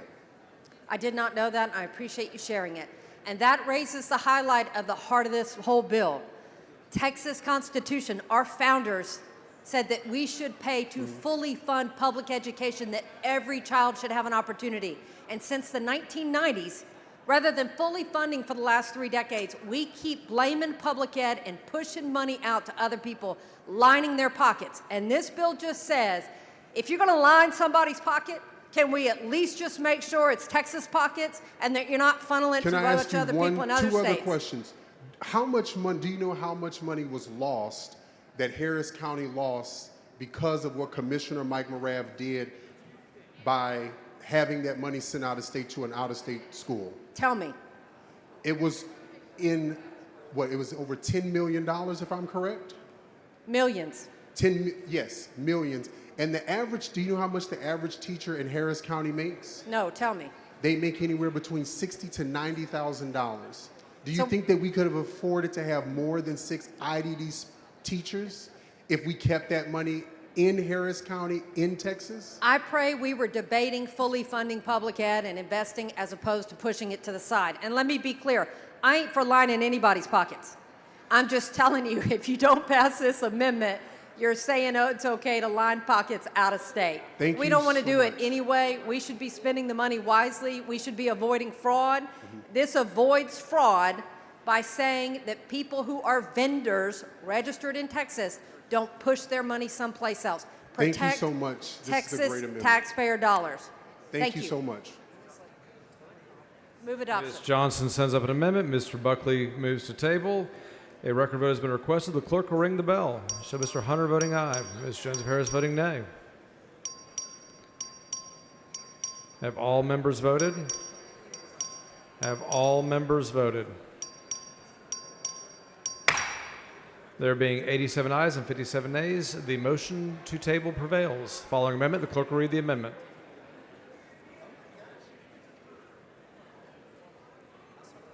Amendment by Perez of El Paso. Chair recognizes Mr. Perez of El Paso to explain his amendment. Thank you, Mr. Speaker. Members, as we debate a sweeping voucher program that many backers claim will expand educational freedom and opportunity across Texas, the reality is that for hundreds of thousands of students in rural communities, SB2 offers no such thing. It's an empty promise because there are no private schools for them to access. This amendment, which provides rural equity in ESA funding, is rooted in a basic principle. If a student has no private school in their county, they cannot benefit from SB2. So let's ensure they still receive a benefit. This amendment would provide rural school students located in counties without private schools with funding equal to the utilization rate of ESAs in counties that do have private school choice. Here's how it would work. If 2% of students statewide are using the ESA program, then school districts in counties with no private schools would receive funding equivalent to the percentage of students using the vouchers in urban areas where private schools are more prevalent. This reinvestment would help fund critical education services. It's a simple, fair, and smart way to ensure that public funds from ESAs don't bypass rural students entirely. Right now, 60% of Texas counties have no private schools. That's the reality. These communities aren't anti-choice, they're just out of options. For them, a voucher is not freedom, it's exclusion. And under the current version of SB2, they would get nothing while watching their tax dollars go to fund private education in cities hundreds of miles away. Rural counties in other states where voucher programs were implemented saw this firsthand, where 0% of students used a voucher in the first 2 years because there was nowhere to use them. Do we want Texas to replicate that failure? This amendment is not a rejection of choice, it's a reaffirmation of fairness. Taxpayers in counties where no private schools exist should not be forced to subsidize a program from which they derive no benefit. Members, this amendment gives rural school districts a fighting chance. It protects their students, it preserves their communities, and it ensures that SB2 does not become a policy that privileges zip codes over kids. I urge you to adopt this amendment. It's an amendment for fairness, for accountability, and for the children and families of rural Texas. Morales, for what purpose? Mr. Speaker, will the gentleman yield for questions, please? Gentleman yield for questions? Yes, I will. Gentleman yields for questions. Representative Pettis, this has been a long night, and I understand that a lot of us are tired. So let's try to see if we can make this quick for us. And more specifically also because Chairman Harris really wanted to make sure, is this a rural amendment? It's an amendment that provides greater equity for students who don't necessarily currently benefit from SB2 as it currently stands. Right now, 60% of counties in Texas do not have a private school. This amendment seeks to remedy that. Wait, did I hear 16% or is it 60%? 60% of Texas counties do not have a private school. 60% of Texas counties, mostly rural, have no private schools. Is that what you're telling this legislative body and those listening at home? That's correct. And that's why you have many people coming from these counties. Again, they aren't necessarily anti-choice. They just have no options to exercise that choice. Does this amendment take away anyone's ability to use an ESA? Not at all. Again, this is just about fairness and provides a benefit from the ESAs for students where no private school is located in their county. How does this amendment calculate the funding for rural school districts? It looks at the utilization rate from other counties where students are taking advantage of the program. So for example, if 2% of students are using the voucher program in an urban area, then that equivalent amount of 2% will go to a school district where these students have no choice. Is it consistent with the goal of educational opportunity for all Texas students? Absolutely. It's a matter of equity and fairness and ultimately a good thing for all Texas students. Tell me and the rest of the legislative body why rural school districts should get a portion of ESA funds. Again, it's not fair that taxpayers from rural areas subsidize a program where they derive no benefit. This amendment is seeking to remedy this issue by providing a benefit from students who otherwise won't exercise it under SB2. What could this funding be used for in rural schools? Is it limited? Again, it'll go to fund the types of things that they are seeking to achieve with SB2, enhancing educational opportunities, tutoring, other classroom opportunities to ensure that they have the same type of benefit. Is this amendment a pro-public school or anti-choice amendment? It is a pro-equity amendment. It doesn't remove anybody's choices. It ensures that rural kids aren't excluded from this investment in education. Are you aware of any precedents for this kind of funding parity in other programs? Yes. Texas already has hold harmless provisions and weighted funding in school finance to ensure fairness. and other states with ESAs, such as Arizona and West Virginia, have also faced similar pressure to provide this type of funding. So a vote for this amendment is a vote for rural schools. Absolutely. And 60% of our schools are considered rural. That's correct. Thank you. Appreciate it. As is Dr. Buckley.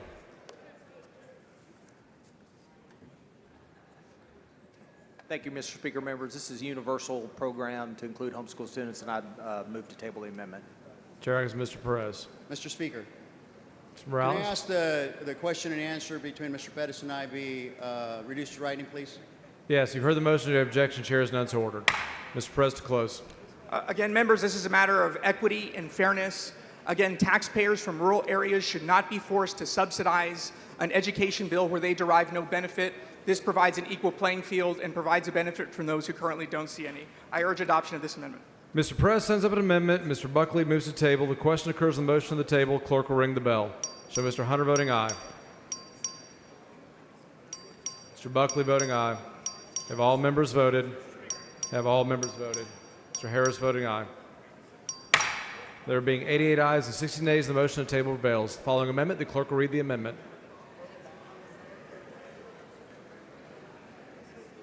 Amendment by Goodwin.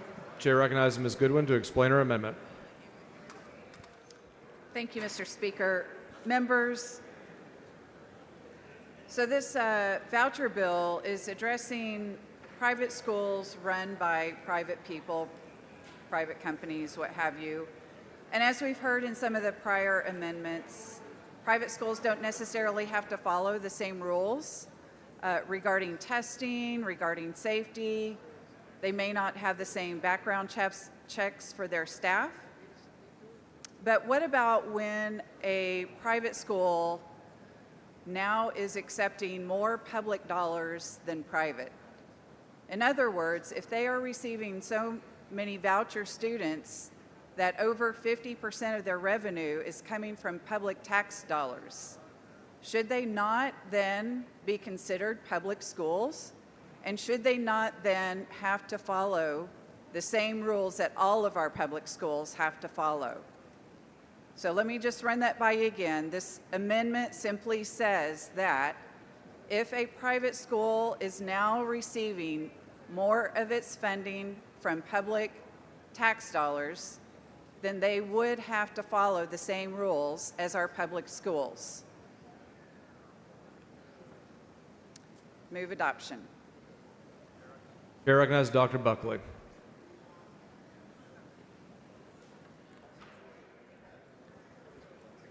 Thank you, Mr. Speaker. Members, Senate Bill 2 has strong protections for our private schools to keep them private, and I respectfully move to table. Chair recognizes Ms. Goodwin. Members, I know that we're all getting a little exhausted here, but if you will just bear with me, don't you think that when an institution becomes over 50% funded by public tax dollars, it is now a public institution?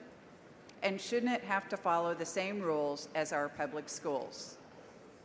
So I ask that you vote no on the motion to table. Ms. Goodwin sends up an amendment. Dr. Buckley moves to table. The question is on the motion on the table. Clerk will ring the bell. Show Mr. Hunter voting aye. Mr. Buckley voting aye. Have all members voted? Mr. Harris voting aye. Have all Ms. Bowers voting nay. Have all members voted? There being 86 ayes and 61 nays, the motion on the table prevails. The following amendment, the clerk will read the amendment.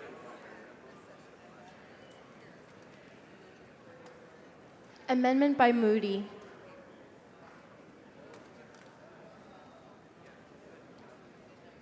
Chair recognizes Mr. Moody to explain his amendment. Thank you, Mr. Speaker. Members, I know we've been at this for a while. We've talked a lot about the kids in the classroom, the teachers in the classroom, the parents and their opportunity. This amendment is about those who've done their time in the classroom, our retired teachers, who I know each and every one of you care about deeply.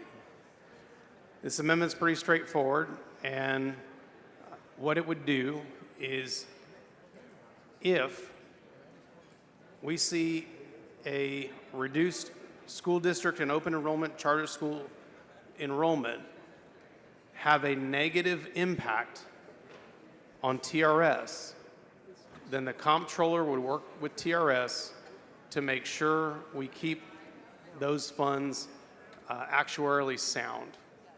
Now, I know you'll probably hear conversation that they don't believe that that's going to be an issue in the future based on this bill. I would tell you, we do a lot of things here where we don't think a certain impact is going to occur. But there are unintended consequences with things that we do. And if anyone should receive protection, it's our retired teachers who took up that vocation and did the work for their entire career for the school kids across this state. And so that's all it does. It tells the comptroller to calculate whether this bill reduced the amount in TRS to a point where it needs to be backfilled and that these funds can be used for that purpose. And if nothing happens, like people say, nothing will happen, then this is words on paper. But there are unintended consequences at times when we pass legislation. And honestly, because we're putting this program in place for the first time, we don't know. We don't know. So let's take that question off the table. If they're right and it doesn't impact the fund, then we're good to go. But if it does, let's show the respect for those retired teachers and make sure that we take care of them and keep our commitment to them. I move adoption. Chair recognizes Dr. Buckley. Thank you, Mr. Speaker. Members, testimony was taken to show that this SB2 does not have a significant actual impact on teacher retirement system. They were actually more concerned about House Bill 2 and the impact and the tremendous teacher pay raises in that bill. Moving forward, the financial markets and the teacher pay raises will be overseen by TRS and be monitored through the interim, and I respectfully move to table this amendment. Chair recognizes Mr. Moody. And Dr. Buckley, I appreciate that they don't have a concern currently, but we know that sometimes those concerns will pop up later. And all this is a little bit of a safety net to operate over. That's it. So if what Dr. Buckley said is true and what TRS thinks is true right now, and it's never a concern, then this amendment means nothing. But if something does happen and a concern does come up later with the actuarial soundness of our fund for our retired teachers, then we're going to take care of them. That's all this is a commitment to our retired teachers if something goes differently than what we think it's going to go right now. It's just a safety net. Let's make sure we take care of our retired teachers who took care of so many of us and so many of our kids across the state. I ask you to vote no on the motion to table. Thank you. Mr. Moody sends up an amendment. Dr. Buckley moves to table. The question occurs on the motion to the table. This is a record vote. Clerk will ring the bell. Show Mr. Hunter voting aye. Mr. Harris voting aye. Have all members voted? Mr. Kane voting aye. Have all members voted? Have all, Mr. Kane voting aye. Have all members voted? There being 84 ayes and 60 nays, the motion to table prevails. Following amendment, the clerk will read the amendment. Amendment by Rose. Chair recognizes Ms. Rose to explain her amendment. Thank you, Mr. Speaker. Members, this amendment would simply require that demographic information of student participants be collected for the comptroller's annual longitudinal report and to break down portions of the report by the demographic information. The amendment lists the same demographic information that's going to be collected for the legislative report that will be submitted to the comptroller. So the comptroller is going to already have it. So it will be simple just to put it on the website, and it's acceptable to the author. Chair recognizes Dr. Buckley.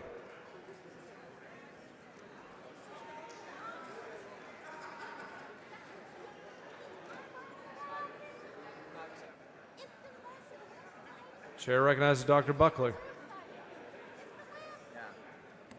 Mr. Speaker, members, Senate Bill 2 currently has strong transparency and reporting provisions to include the very items that my good friend from Dallas has proposed in this amendment. Therefore, I respectfully move to table the amendment.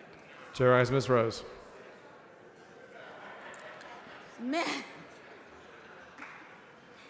Members, Texans have the right to know exactly who is benefiting from these vouchers. And I ask that you vote favorably for this amendment. Ms. Rose sends up an amendment. Dr. Buckley has moved to table. The question's on the motion to table. The clerk will ring the bell. Show Mr. Hunter voting aye. Mr. Buckley voting aye. Show Ms. Morales voting nay. Have all members voted? Have all members voted? There being 87 ayes and 61 nays, the motion to table prevails. Following amendment, the clerk will read the amendment. Amendment by Morales of Harris. Chair recognizes Ms. Morales of Harris to explain the amendment. Thank you, Mr. Speaker, members. My amendment is as simple as it is necessary. It says that any school district where at least 50% of the students identify as Hispanic or Latino, the district must provide the parents with written notice in Spanish about the Education Savings Account program, what it is, how to apply, and what's required. Why? Because you cannot claim this bill is about school choice while deliberately ignoring families who don't speak the language that the program is written in. Let me say it plainly. Choice without access is not choice, it's exclusion. In my community, Latino families are the backbone of our schools, our neighborhoods, and our workforce. They show up, they work hard, they pay taxes, and they raise children who deserve every opportunity, the same opportunities that every Texas child does. But if we pass this bill and we don't require even a basic Spanish language explanation of the program in districts that are majority Latino, what are we saying to those parents? You're not good enough to pay. You're good enough to pay for this program, but not good enough to understand it. This amendment doesn't cost the state 1 cent, not one dime. What it does is ensure that when we roll out a massive program with public dollars, we don't do it in a way that leaves behind the very communities that are most affected. Spanish-speaking parents shouldn't have to figure it out or catch up later. If this program is supposed to help kids, let it help all kids. I urge you to adopt this amendment and prove that equity isn't just a buzzword, it's how we govern. Chair recognizes Dr. Buckley. Thank you, Mr. Speaker, members. Though I certainly agree with the intent of this, requiring our school districts to do this would be an unfunded mandate to public schools, and therefore I move to table the amendment. Chair recognizes Ms. Morales. Members, let me be clear. I do not support SB2. I think it's rooted in inequity, and I believe it's a dangerous step forward in dismantling our public education system as we know it. But if this bill is going to move forward, if this legislature is going to ram through a program that siphons public dollars into private hands, then we have a responsibility to at least make sure our families aren't left behind in the process. So that's what this amendment is about. Because let's be honest, if you're going to spend billions of dollars on so-called choice program, don't bother to tell Latinos parents how to access their language, then this isn't about choice at all. It's about creating a system that benefits the few and confuses the rest. I don't like this bill, but if we're going to do it, then we need to do it with our eyes wide open and make darn sure that the same families who've always been told to wait their turn aren't getting locked out just because they didn't get a letter in Spanish. Let's be real, it's 2025. In a state as diverse as Texas, requiring a Spanish language notice isn't radical, it's responsible. I urge you to support this amendment, and while you're at it, think hard about whether this bill serves all Texans that it claims to represent. Thank you, and I ask that you vote no on the motion to table. Ms. Morales sends up amendment. Dr. Buckley moves to table. The questions on the motion to table. The clerk will ring the bell. So Ms. Morales voting nay. Have all members voted? Have all members voted? There being 86 ayes and 58 nays, the motion table prevails. Following amendment, the clerk will read the amendment. Amendment by Wu. Chair recognizes Mr. Wu to explain his amendment.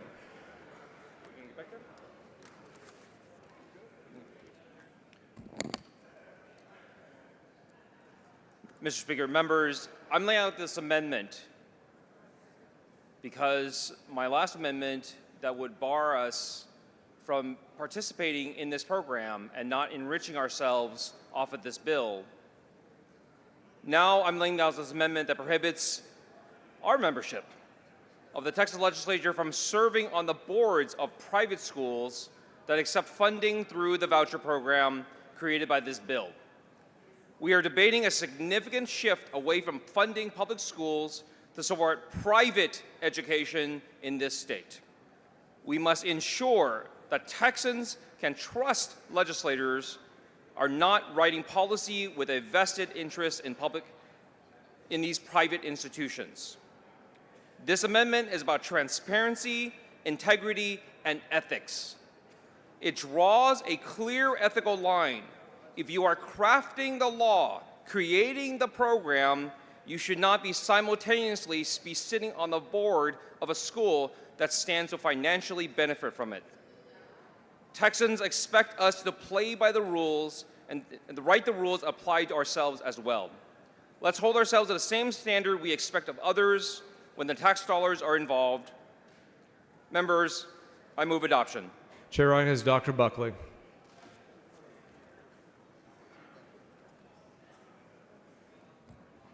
Thank you, Mr. Speaker. Members, this kind of relates to what we talked about earlier in the fact that in our lives outside of here, we serve in various capacities.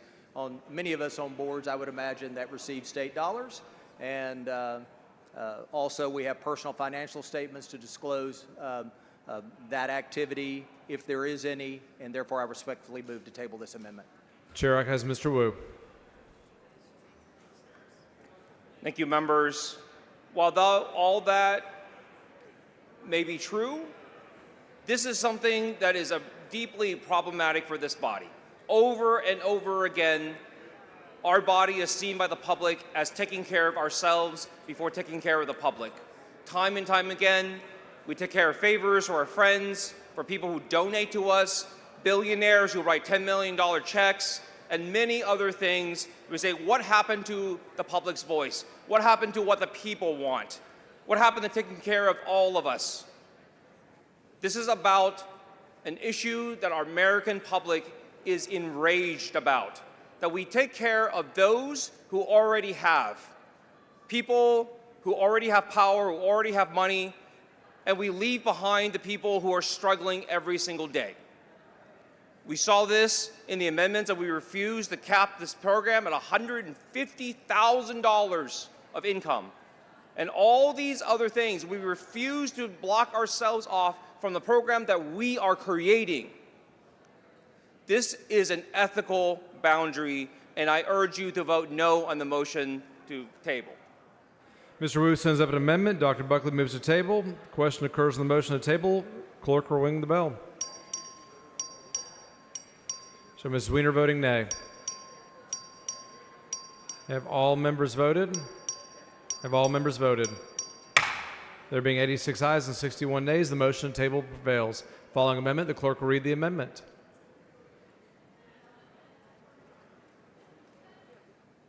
Amendment by Turner. Chair recognizes Mr. Turner to explain the amendment. Thank you, Mr. Speaker. Members, this is a very simple amendment. It says that we were going to limit the total appropriations for the voucher program, for the ESA program, so it cannot grow more on a percentage basis in any given budget cycle than the basic allotment increases in our public schools. That's what it does. So if you want to make sure that this program does not grow and become more expensive at a faster rate than by which we increase the basic allotment, which is our basic funding mechanism for our public schools, where more than 90% of Texas children attend, then you want to vote for this amendment. I move adoption. Chair recognizes Dr. Buckley. Thank you, Mr. Speaker. Members, earlier today we passed significant historic funding for our Texas public schools, and the appropriation for this program is always the subject to the legislature to appropriate the money on a biennial basis. So therefore, I respectfully move to table. the Chair amendment. recognizes Mr. Turner. Thank you, Mr. Speaker. So, members, I certainly supported the bill earlier today, or I guess now yesterday, on public school finance, and I think it did have an important increase in funding overall, including a modest, and I would emphasize modest, basic allotment increase. But we know, as we heard from that debate earlier today or yesterday, that the basic allotment, even with House Bill 2, is still not coming close to catching up to where we were in 2019, the last time we did school finance reform. And so what I want to make sure with this amendment on this bill going forward is that we're not allowing the ESA program to grow at a faster clip than we're increasing the basic allotment, because let's be real, we are behind on the basic allotment. We are behind. We are behind in terms of comparing to 2019 dollars, and that is hurting classroom instruction in our public schools across the state. So let's put some safeguards on the ESA program and tie the rate of growth in this program to the rate of growth in the ESA program. And I would just think of it this way: when you're back home in your districts, do you want to tell 90% or more than 90% of the parents in your district that you're holding down the funding for their kids' schools while allowing funding for schools where less than 10% of your constituents attend to increase at a faster rate? I don't think any of us want to be able to say that to our constituents. So I would ask that you vote no on the motion to table. Mr. Turner sends up an amendment. Dr. Buckley moves to table. The question occurs on the motion to table. Clerk will ring the bell. Show Mr. Turner voting no. Show Dr. Buckley voting aye. Show Ms. Weiner voting no. Have all members voted? Have all members voted? Ms. Fairley voting aye. There being 87 ayes and 61 nays, the motion to table prevails. Following amendment, the clerk will read the amendment. Amendment by Zwiener. Chair recognizes Ms. Weiner to explain her amendment. Members, this amendment is simple. It is about standing up for the Texas House. Now, I want to be clear, nothing in my amendment changes the substantive provisions of this voucher bill. What this amendment does is says that this bill will not go into effect unless the public school funding package we passed earlier tonight, HB2, with 144 votes, goes into effect, or similar legislation goes into effect. Members, many of y'all were here with me last session when folks on the other side of this dome held public school funding hostage. Now, I have heard from my public schools about the struggles they have had. I know you have too. Hearing from schools who are having to consider whether or not to cut gifted and talented programs, or behavioral health specialists, or having to cut community support liaisons. Schools that are having to up their classroom sizes because of the financial pinch they were put on because of school funding being held hostage last session. So members, this is the Texas House Calls the Shots amendment. This is the one where we tell the Senate and the governor that public school funding is our #1 priority, and that this bill that they want, and that many of y'all want too, cannot go forward unless we have those public school dollars. So members, I urge your support. Stand up for the House, stand up for our schools, demand funding. Good one for what purpose? Would she yield for some questions? Young lady, yield for questions. I yield. So really, I just want to ask the one question. Would this ensure that our school funding bill will pass into effect?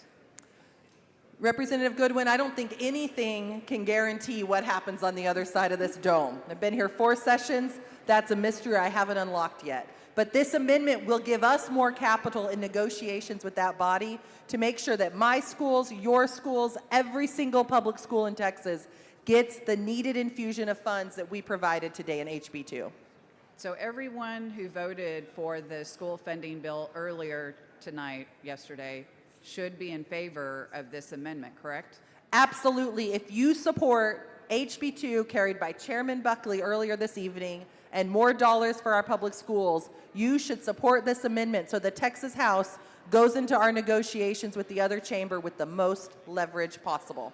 Right. We need that leverage. Thank you very much, Representative. I move adoption. Chair recognizes Dr. Buckley. Thank you, Mr. Speaker.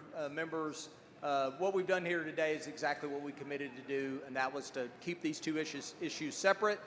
And they appreciate your support on HB2, and I respectfully move to table this amendment.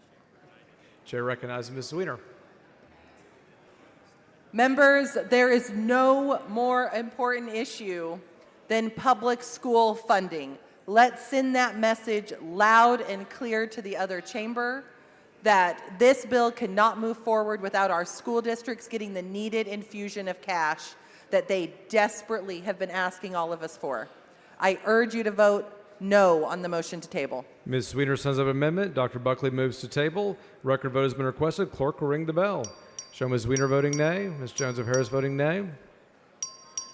Mr. Buckley voting aye. Have all members voted? Have all members voted? There being 87 ayes and 61 nays, the motion to table prevails. Following amendment, clerk will read the amendment.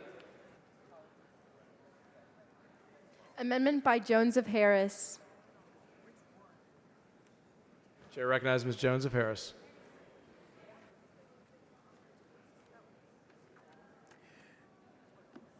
Mr. Speaker, members, this is a very, very, very simple amendment.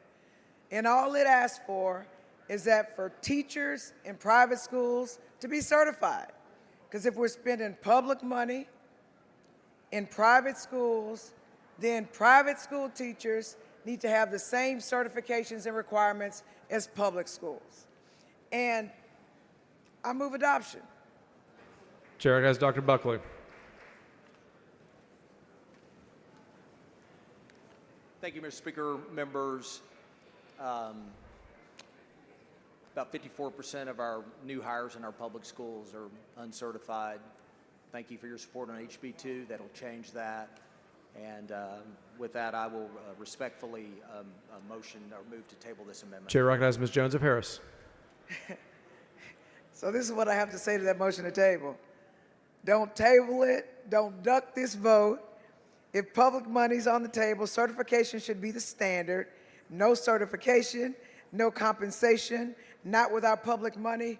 And the truth is, this actually discourages people from going to college. All you gotta do is go work at some fast food restaurant and then go work at a private school. And who wants to send their kids or their grandkids to a school with no certification? You should not be subjected to non-certified teachers just because you're low income and you choose to go to a private school. So please vote no to table. Ms. Jones of Harris sends out an amendment. Dr. Buckley's moved to table. Clerk will ring the bell.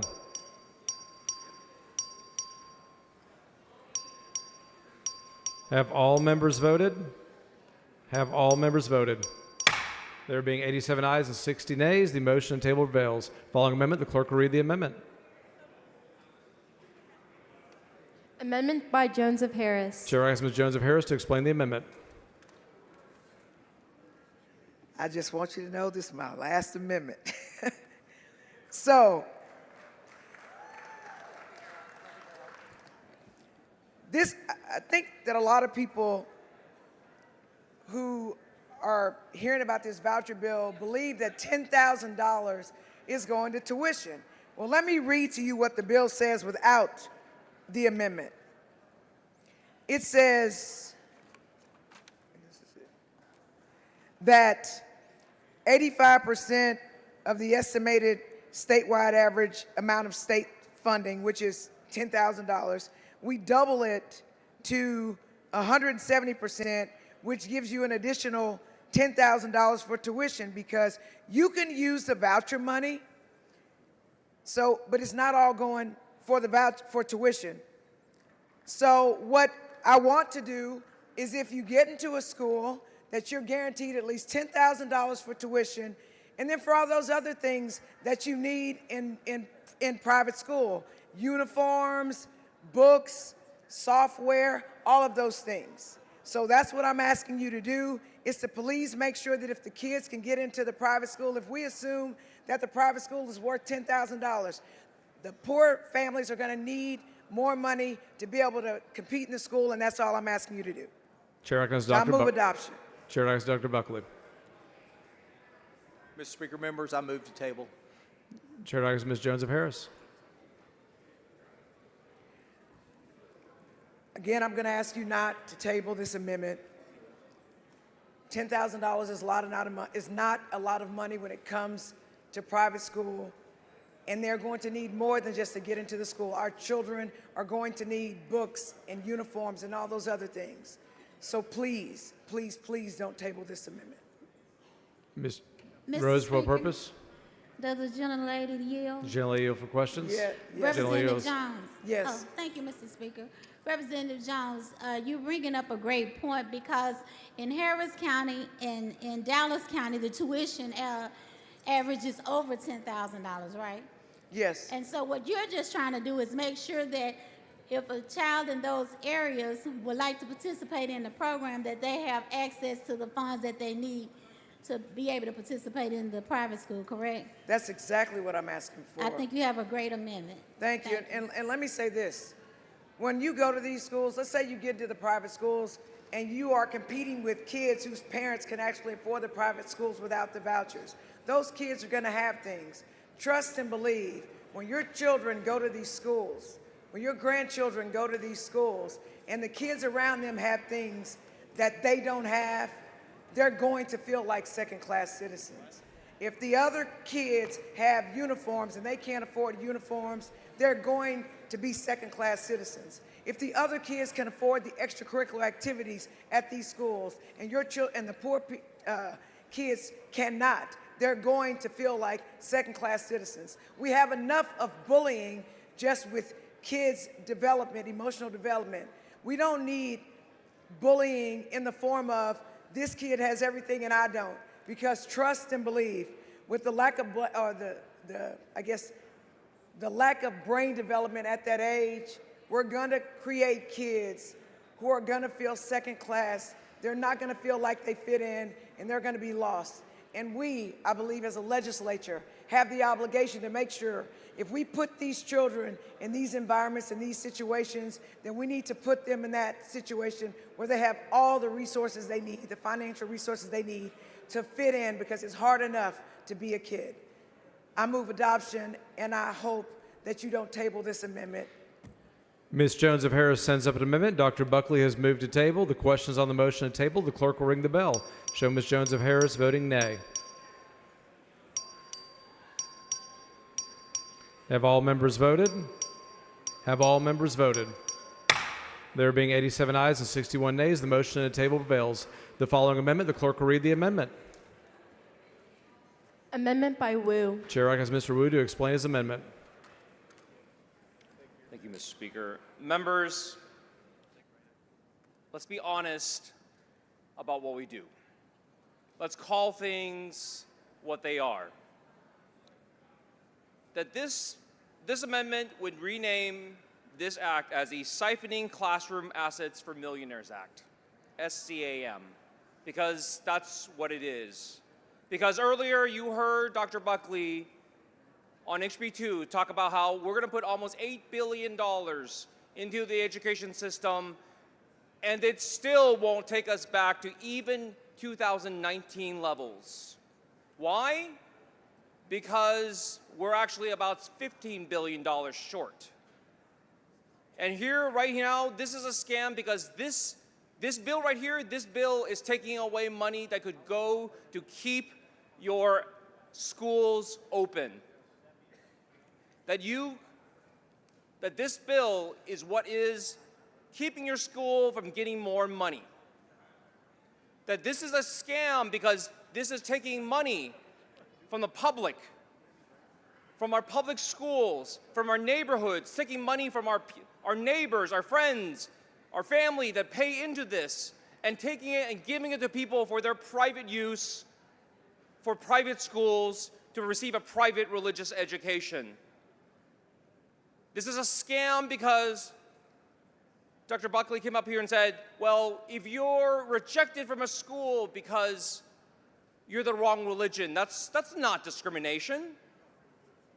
Except that every person outside of this room, if they got rejected because of their religion, or because of their color of their skin, or because of anything else, they would say, that's discrimination. This is a scam. Call it a scam. Chair recognizes Dr. Buckley. I move to table. Chair recognizes Mr. Wu. Members, I don't think people on the outside of this room fully appreciate how much danger our school districts are in. Our school districts, because of what Governor Abbott did 2 sessions ago, are no longer standing at the edge of the cliff.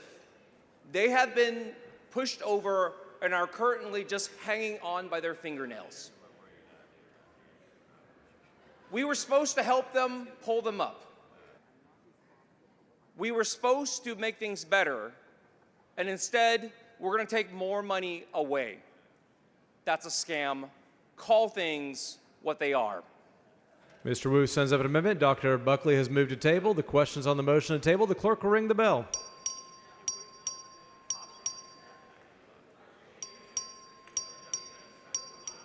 Have all members voted? There being 88 ayes and 58 nays, the motion to table prevails. The following amendment, the clerk will read the amendment. Amendment by Rodriguez Ramos. Chair recognizes Ms. Rodriguez Ramos to explain her amendment. Thank you, Mr. Speaker and members. Working families trust when they send their child to school, public or private, the teacher in front of that classroom is qualified, trained, and accountable. They don't have time to vet every school or scrutinize every staff resume.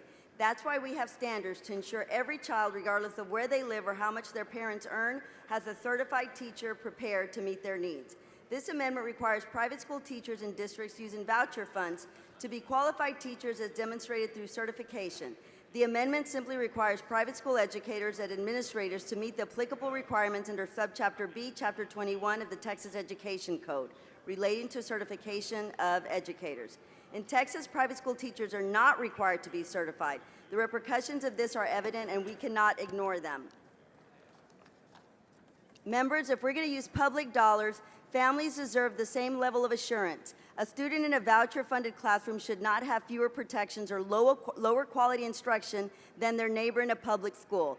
This amendment simply holds all educators to the same baseline of professional responsibility because that's what working families expect and deserve.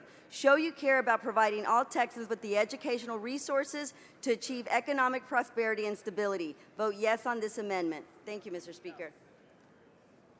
Chair recognizes Dr. Buckley in opposition to the amendment. Thank you, Mr. Speaker. Members, I move to table. Chair recognizes Ms. Rodriguez Ramos to close on the amendment. I close. Ms. Rodriguez Ramos sends up an amendment. Dr. Buckley moves to table. The question is on the motion to table. If you're in favor of the amendment, vote no.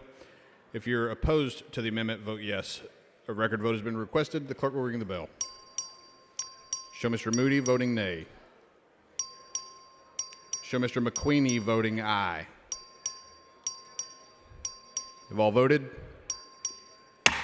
There being 86 ayes, 61 nays, the motion to table prevails. The following amendment, the clerk will read the amendment.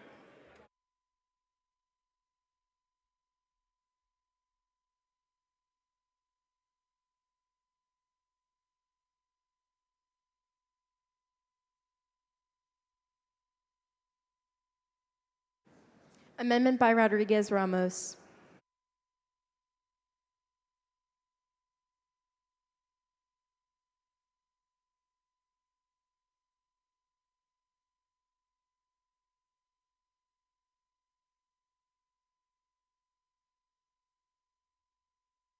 The chair recognizes Ms. Rodriguez Ramos to explain the amendment. Thank you, Mr. Speaker. Members, the fight is not over. Woo! All right, yes.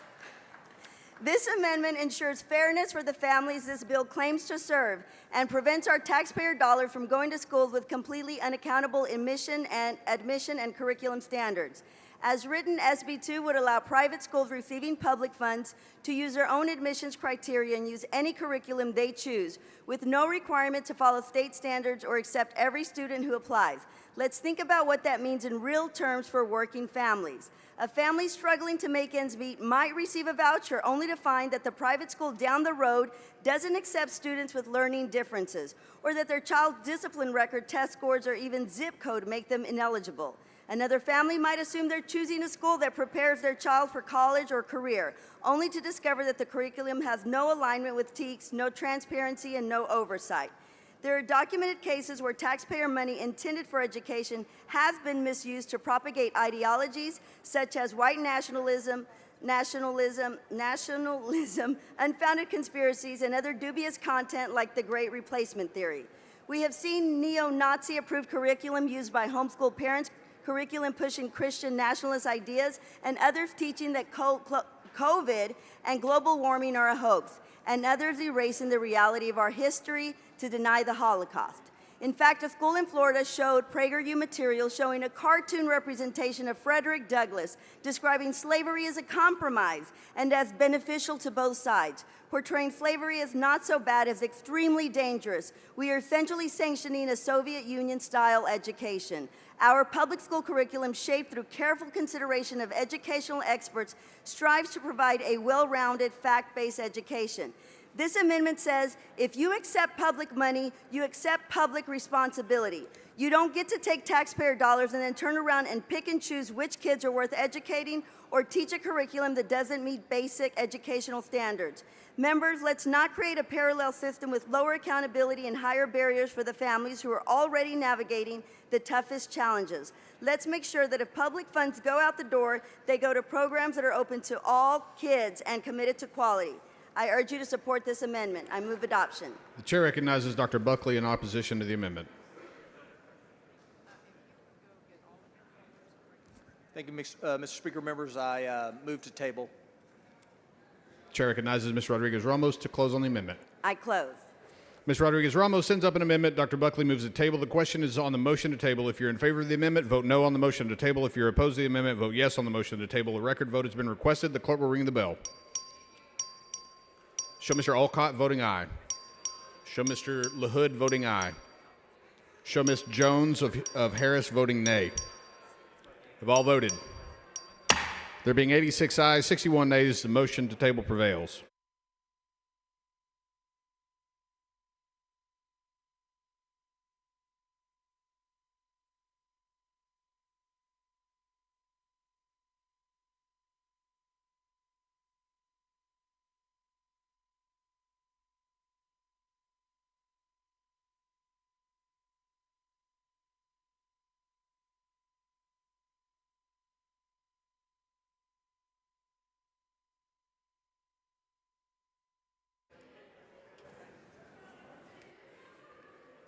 Following amendment, the clerk will read the amendment.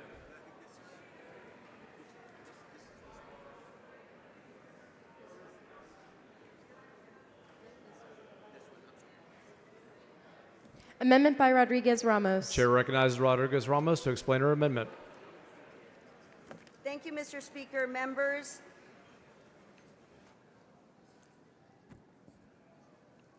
this is a bit of a history lesson.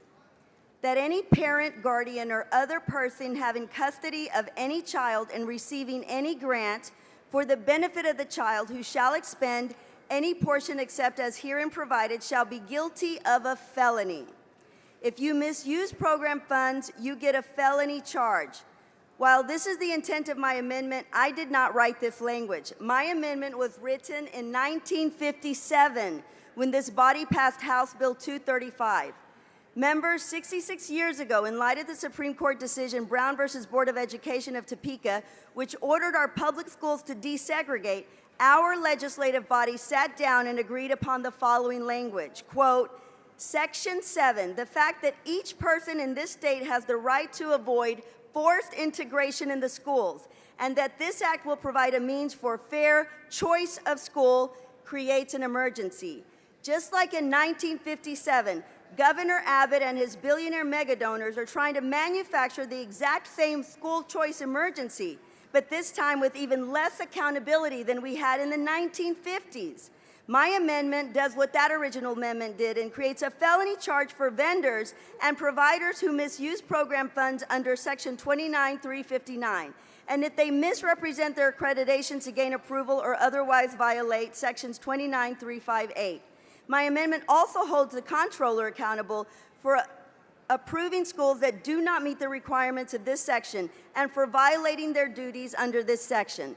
These are all created as state jail felonies, just like the accountability measures in the original 1957 school voucher bill.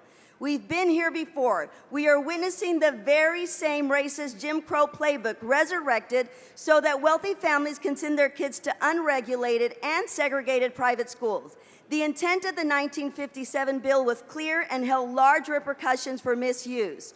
So let's all be parallel in the consequences for those who use these vouchers inadequately. Across the states who've implemented school vouchers, we have seen reckless accountability. In the plain language of the voucher bill before us today, Section 29359C shows if a program participant is caught red-handed using voucher money for unapproved expenses, they can continue using taxpayer dollars for other expenses just like nothing ever happened. The comptroller is not even required to try and recover the money used for fraudulent purchases. The highest accountability in the entire bill is a vague referral to a DA if the comptroller acquires evidence of fraud. My amendment holds the comptroller accountable. As it stands, there are no repercussions for a failure to verify that private schools actually meet eligibility requirements. Most importantly, there is no accountability measure to ensure the comptroller verifies and reviews the national criminal history record information or documentation for adults who will be interacting with their children on a daily basis. The original accountability measure was a felony for using the funds to go to an integrated school. Educational savings accounts were created to prevent integration. Quote, any child who is withdrawn from a school due to there being no separate school for children of his race shall be entitled to an educational grant from the state, end quote. If a private school seeks to profit from our public tax dollars, like in 1957, they shall be held accountable for misleading our parents and children. I move adoption. Chair recognizes Dr. Buckley. Thank you, Mr. Speaker. Members, I move to table. Chair recognizes Ms. Rodriguez-Ramos. It's history, members. We don't want to repeat it. We want to make sure we protect our students in the future. I move adoption. Ms. Rodriguez-Ramos sends an amendment. Dr. Buckley moves to table. The questions on the motion to table. The clerk will ring the bell. Show Mr. Harris voting aye, Mr. Buckley voting aye. Have all members voted? Have all members voted? Have all members voted? There being 85 ayes and 60 nays, the motion to table prevails. Following amendment, the clerk will read the amendment. Amendment by Rodriguez-Ramos. Chair recognizes Ms. Rodriguez-Ramos to explain the amendment. Members, I think we're closing the gap, so stay in there, hang in there. This amendment ensures all private schools adhere to minimum standards of school safety, just like our local public schools. Every parent, no matter their income, neighborhood, or background, wakes up with the same hope that their child will come home safe at the end of the school day. And blessings and prayers to the family in San Antonio today who are not able to experience that today and are going through tough times. And too often, they fear shadows of hope. Families across Texas live with the quiet, constant anxiety of school shootings, lockdowns, and rising violence on campuses. They expect and deserve to know that every school, their tax dollar support has strong, consistent safety standards in place. Whether a child attends a public school or a private school receiving public funds, their safety should never depend on the type of institution. This amendment requires that private schools receiving state funds must administer staff mental health training, emergency operation plans, and facility standards requirements, conditions that our public schools already adhere to. If we are truly presenting private schools as an alternative to public schools, then we at the very least need to guarantee our children's safety. No alternative to public school is worth sending taxpayer dollars to it if we cannot be held to rigorous safety standards. Our children's safety is too important. We cannot ignore the hard truth that gunshots are the leading cause of death for Texas youth and have been for several years. The number of children under 18 who die annually from gun violence has tripled in the past decade. Tripled. As we debate today, it is unconscionable to pass off private academies as true alternative while failing to add any safety standards to give parents a true choice and peace of mind. Unfortunately, no school in Texas is immune to gun violence and other severe incidents that threaten students and families' physical and psychological safety.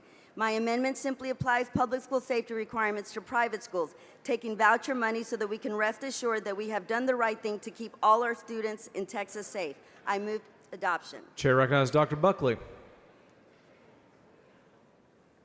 Thank you, Mr. Speaker. Members, I move to table. Chair recognizes Ms. Rodriguez Ramos. I close. Question occurs on the motion on the table. Ms. Rodriguez Ramos sends up an amendment. Dr. Buckley's moved to table. Clerk will ring the bell. Have all members voted? Have all members voted? There being 85 ayes and 60 nays, the motion to table prevails. The following amendment, the clerk will read the amendment.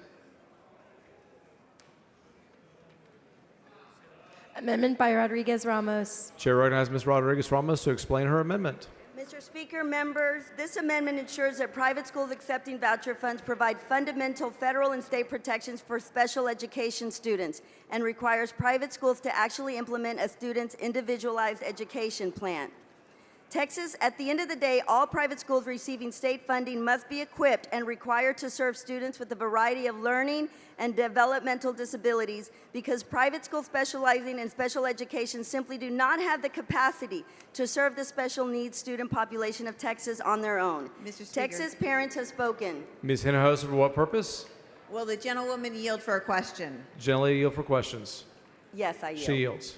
Representative, I really appreciate your amendment. One of my concerns in this amendment is how much money, taxpayer dollars, would go to a private school serving kids with special education. Do you know how much money this bill sets aside for students receiving a special education to attend a private school? Not enough, but it's $30,000, which is a lot, right? Doesn't cover the entire tuition of some private schools, but here is what is really upsetting about that number. Do you know what special education services the private school that is receiving $30,000 has to provide for that student? No. None. And yes, I'm sorry. We're giving $30,000 to a private school to take a child with special education with zero requirement to provide any special education services to that child.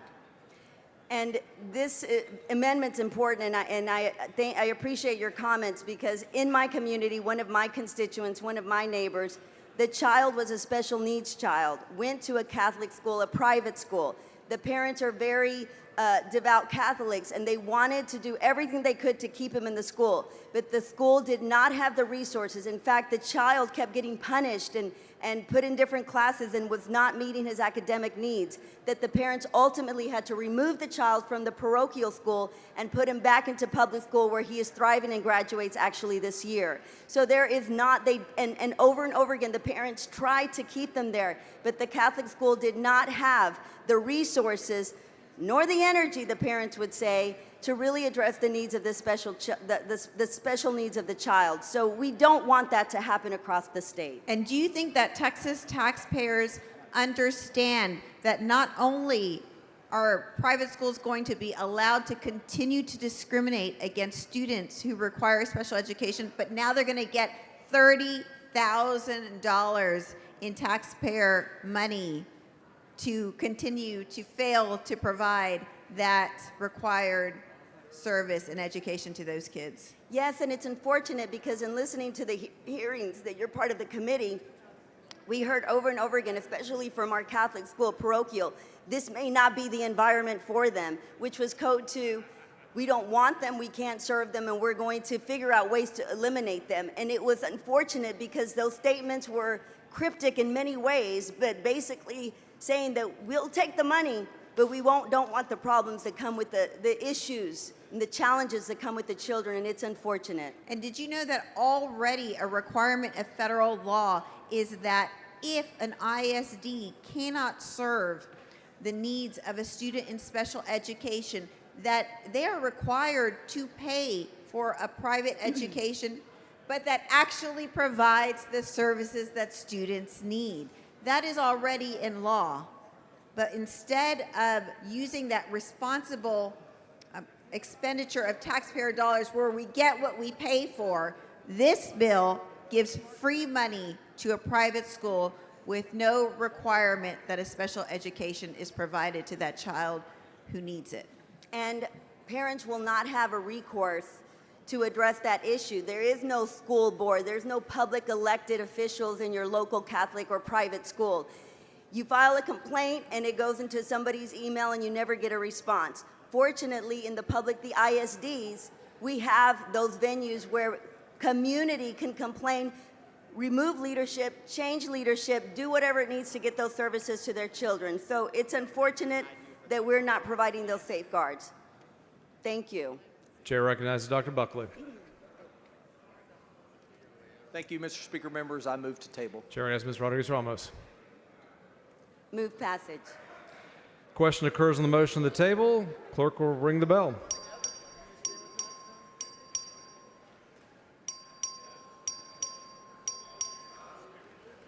Show Mr. Harris voting aye. Have all members voted? Have all members voted? There being 83 ayes and 60 nays, the motion to table prevails. Following amendment, the clerk will read the amendment. Thank you, Mr. Speaker. Members. Oh, sorry. I'm sorry. Amendment by Rodriguez-Ramos. Chair recognizes Ms. Rodriguez-Ramos to explain her amendment. Thank you, Mr. Speaker. Members, this amendment prevents private schools that accept voucher funding from rejecting a student based on religious belief, disability, race, income, or any other protected status. For working families, public education is a promise that every child will be welcomed, supported, and given a fair chance to succeed. SB2 risks undermining that promise by allowing publicly funded private schools to pick and choose who they serve. Families using a voucher shouldn't have to wonder whether their child will be turned away because of who they are, what they believe, or what challenges they face. If public dollars are in play, basic civil rights protections must follow. If we are sending hard-earned taxpayer dollars to these unaccountable schools, they must operate under the same standards as public institutions and not discriminate against students and families who may have different religious beliefs than that of the school. Finally, Article 1, Section 7 of the Texas Constitution provides that, quote, no money shall be appropriated or drawn from the Treasury for the benefit of any sect or religious society, theological or religious seminary, nor shall property belonging to the state be appropriated for any such purposes. If private schools take public funds, these are policies that must also operate under. We cannot sacrifice our student civil rights for the profit of private institutions. If we are claiming to provide an opportunity for students to receive alternative forms of education, all students should be protected in that process. Without this amendment, this bill becomes another tool to exclude and divide, undermining public schools, which are one of the few economic ladders working families can count on to give every child a fair shot at success. If you care about educational access for all Texas students, vote yes on this amendment. I move adoption.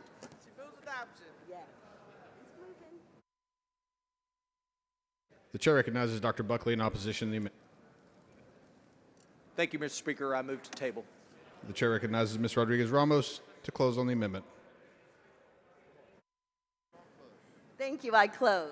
Ms. Rodriguez-Ramos sends up an amendment. Dr. Buckley moves to table. The question is on the motion to table. The clerk will ring the bell. Show Mr. Alcott voting aye.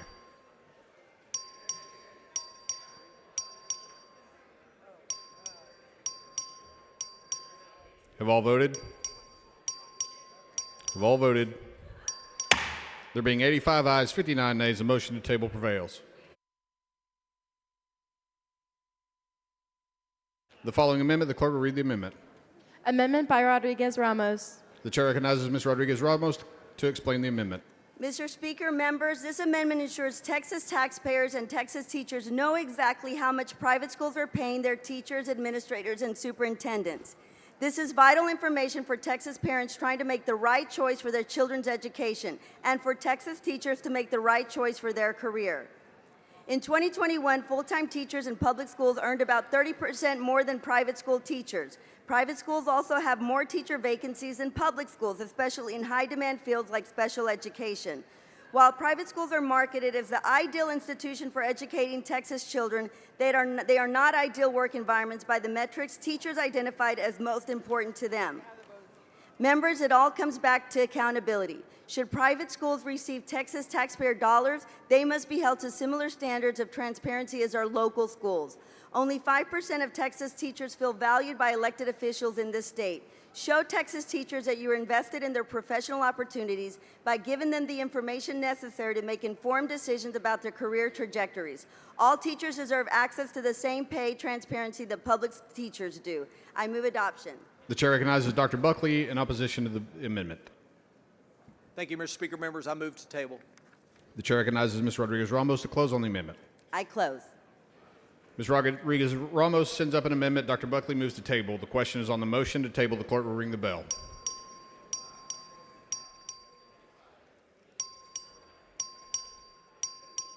Have all voted? Have all voted? There being 86 ayes, 60 nays, the motion to table prevails. Does any member wish to speak on, for, or against Senate Bill 2?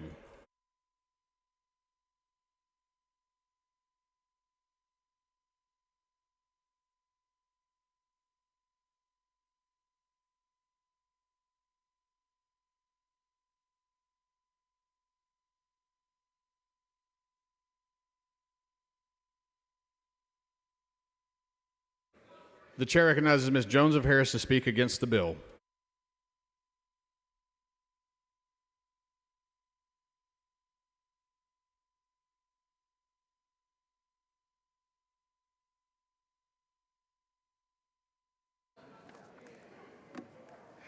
Mr. Speaker, members, let's talk about what this bill really is. They're calling it an education savings account, but don't be fooled. ESA doesn't mean education savings account. It really means elite subsidy assistance, because that's exactly what this bill does.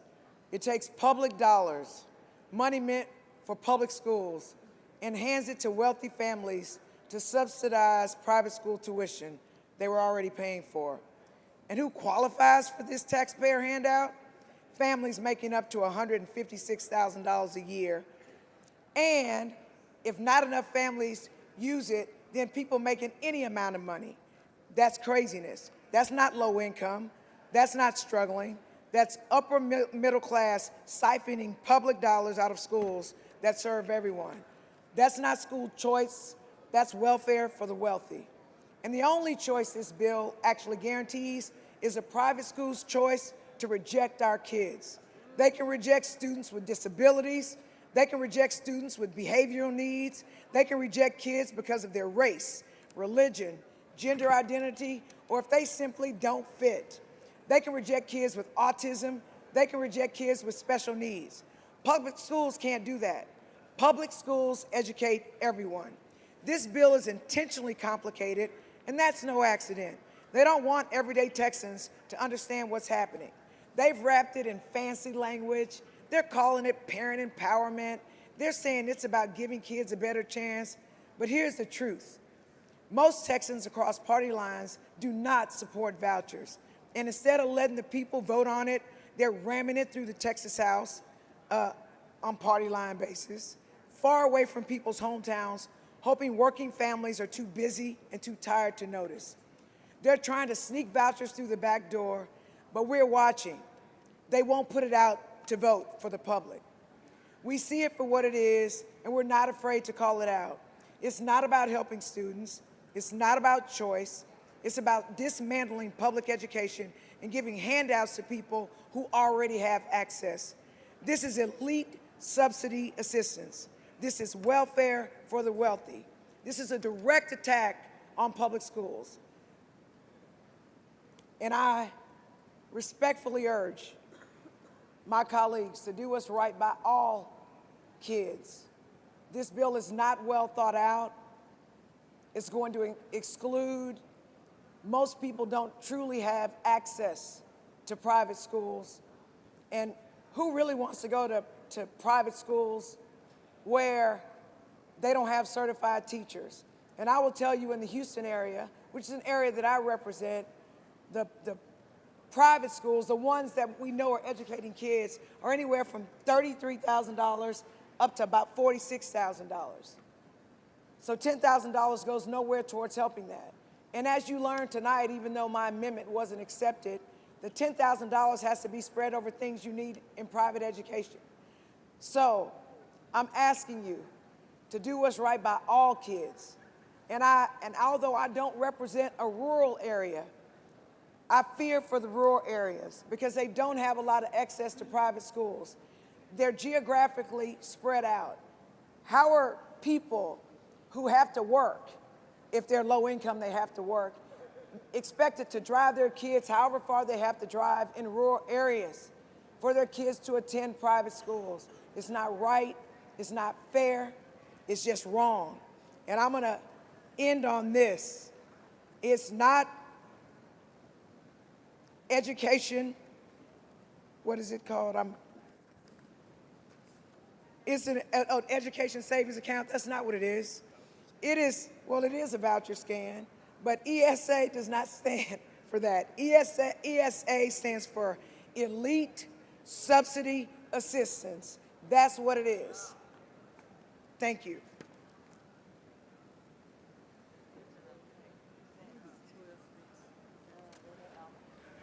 Chair recognizes Morales Shaw to speak against SB 2.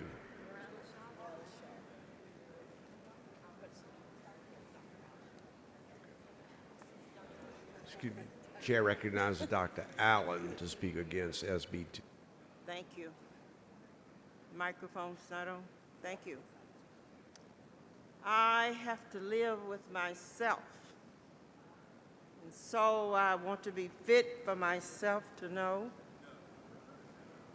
when I make a decision to close all the schools down in the state of Texas, when I make a decision to educate some children and deny others the opportunity to get a good education, I want to make sure that my soul rests easy because I've made a decision that made an impact on the lives of others, a positive impact, not one that took away opportunities from children who will make a difference in the lives that they will live.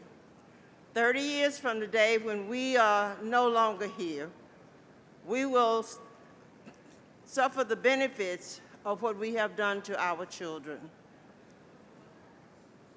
When the whole population of the state of Texas is functionally illiterate, 51% already illiterate, I want to know that I made a difference in their lives by not denying them the opportunity to get a good education. We are turning back the hands of time. Long before Brown versus the Board of Education. We must live with that decision that we made. I do not want my legacy to be that I sold out my children, my grandchildren, and my great-grandchildren, and those that will come after me when I'm long gone. I do not want my legacy to be that I sold them out for a position, for money, for opportunity. That's not what I want. I want to know that I have made a difference in the lives of those who will come behind me, that those who will sit in this chamber during the time. Okay. Members, please take your conversations outside the rails. Those that will sit in this chamber after we have gone, I hope they looked at our legacy as those who taught us to be good citizens and to make things different for people who will come behind us. I will live with no regrets for raising tuition on kids, damage on the lives of a child, and that we all leave no child behind. Thank you.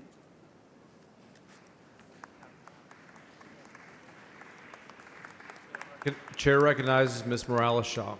Thank you, Mr. Speaker. Members, for more than 20 years, we've defeated the proposition to use state tax dollars to pay for private schools. Today, we've heard repeatedly the pitfalls and the bottomless pit, financial pit of this bill. This is the opposite of a conservative bill, period. Boiled down, this voucher bill is not for the benefit of the majority of Texans. Yes, there's a few that could benefit, but let's be clear, it's at the expense of the many. We've worked for weeks, and today we've spoken all day and night now. Members, we did this for the same reason that you would do it. We did this because our teachers, kids, and parents are worth fighting for. And for those still listening, I'm talking to you. Your rights are being impacted in a way that you did not invite. And you made clear to us, Republicans and Democrats, in polls and calls and emails, that you do not want a Texas voucher bill. Because you and I both know that with adequate and timely funding of our public schools, our children thrive. And when children thrive, families thrive. And when families thrive, our communities thrive. And when our communities thrive, our workforce thrives, and on and on. I'm opposed to continuously defunding our schools by this kind of funding diversion tactic. Shame on Texas for not listening to the majority of constituents. Shame on Texas for putting private interest before quality education for our kids. Shame on Texas for ignoring our Constitution. I adamantly oppose Representative Brad Buckley's voucher bill. Thank you. Chair recognizes Ms. Rodriguez-Ramos. Thank you, Mr. Speaker, members. And I want to thank everybody that's in the gallery tonight and that is watching and that had faith in their government.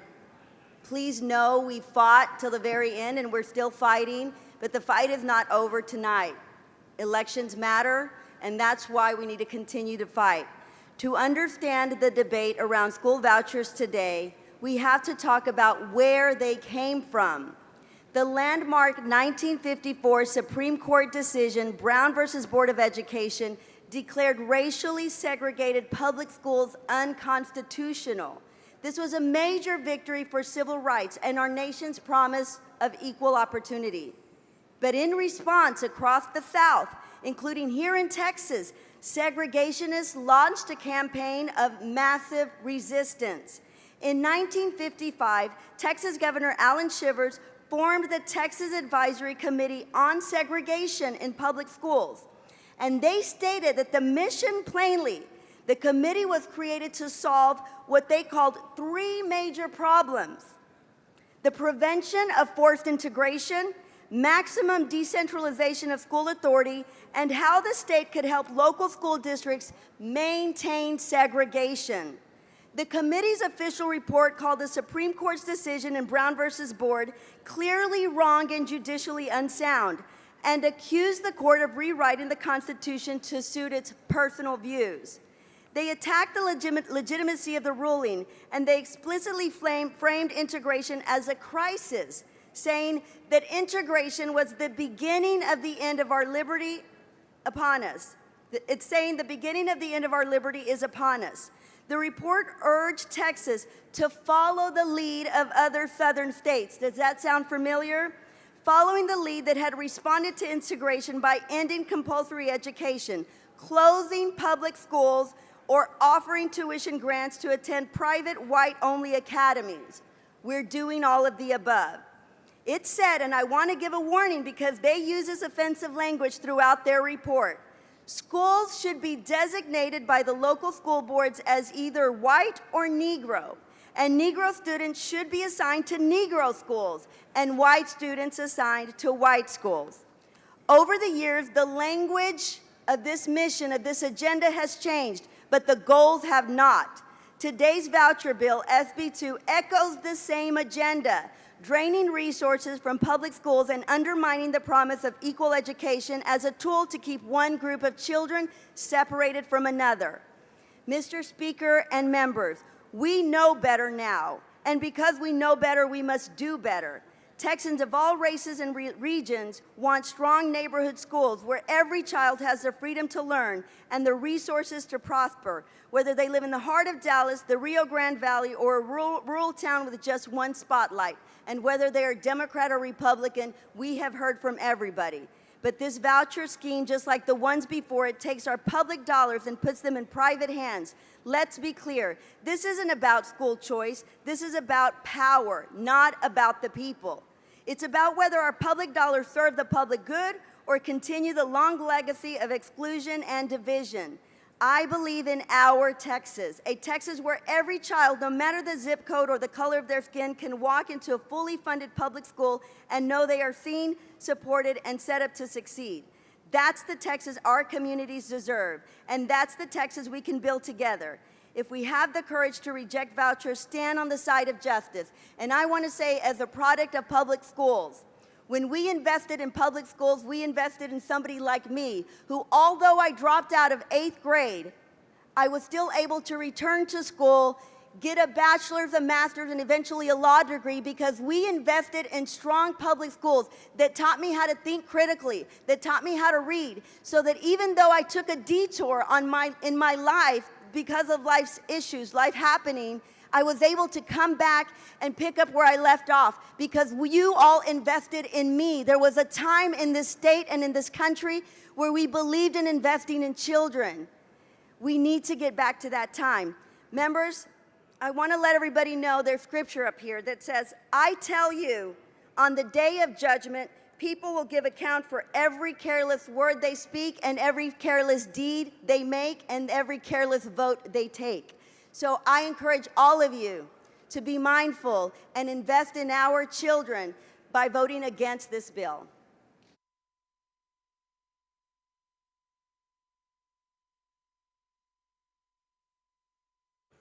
Chair recognizes Mr. Frank in favor of SB2.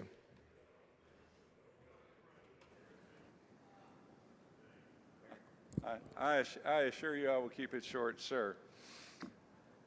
Everyone in this chamber would do anything to give your kids educational opportunity, anything to give your kids educational opportunities, and many of you have. Many of you have scrimped, you've given them a great, either a public school education or you've given them a great private school education, but the reality is many of you in this room have much more options to give your kids than the other folks in Texas. So every single one of us, whether it's your kids, your grandkids, you want to give your kids the best options that you can.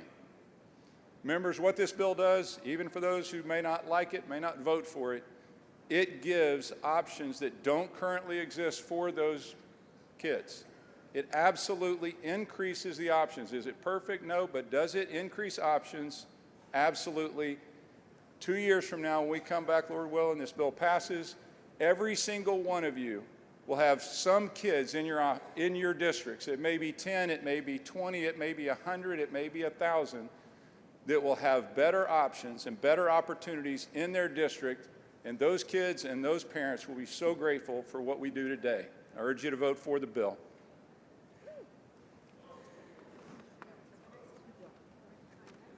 Chair recognizes Mr. Reynolds in opposition.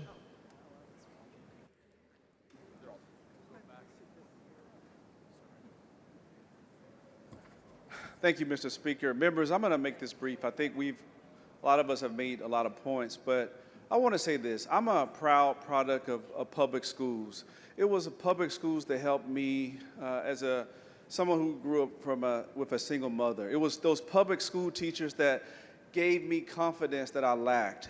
And this bill, Senate Bill 2, it essentially creates the have and the have-nots. We're creating winners and losers. The haves, they're able to get a publicly funded tax subsidy to send their kids to private schools that they can already afford to send their kids to, right? We know from all the data from all the other states that have implemented vouchers that about 75% of the people that benefit from them were already recipients of those private schools. They're just now receiving the largesse from our public tax dollars. While our neighborhood public schools are crumbling, they're hemorrhaging. Many of them are closing down. As a result of vouchers, they're going to have larger class sizes.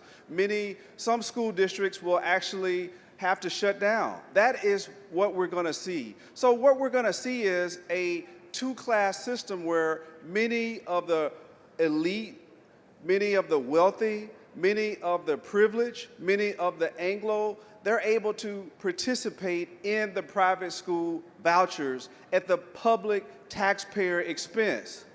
The have-nots, the disparities are going to exacerbate. We're going to see potentially more high school dropouts, less opportunities for those struggling neighborhood schools, because Texas right now ranks 43rd out of 50 states in funding per pupil.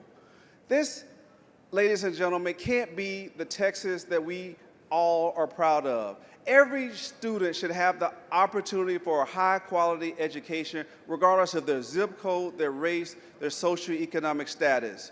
If we're going to pass this bill, there were so many amendments where we could have leveled the playing field, but no, we didn't. We wanted to be able to give the private schools the benefit of the public dollars with no strings attached. We did not have them have any kind of accountability, no transparency. They basically have the ability to discriminate. They can say they don't want the kids with disabilities. Public schools can't say that. They can say, hey, Mr. Johnny, his kid, he can't come here if he looks like me. But if he looks of another hue, sure, he can come here. And they can do that. Religious, they can say, we don't want Muslim kids at our school. We don't want Jewish kids at our school. And they can do that. So, ladies and gentlemen, we are on the wrong side of history with this bill. This is a solution in search of a problem. Our schools need more resources, not less.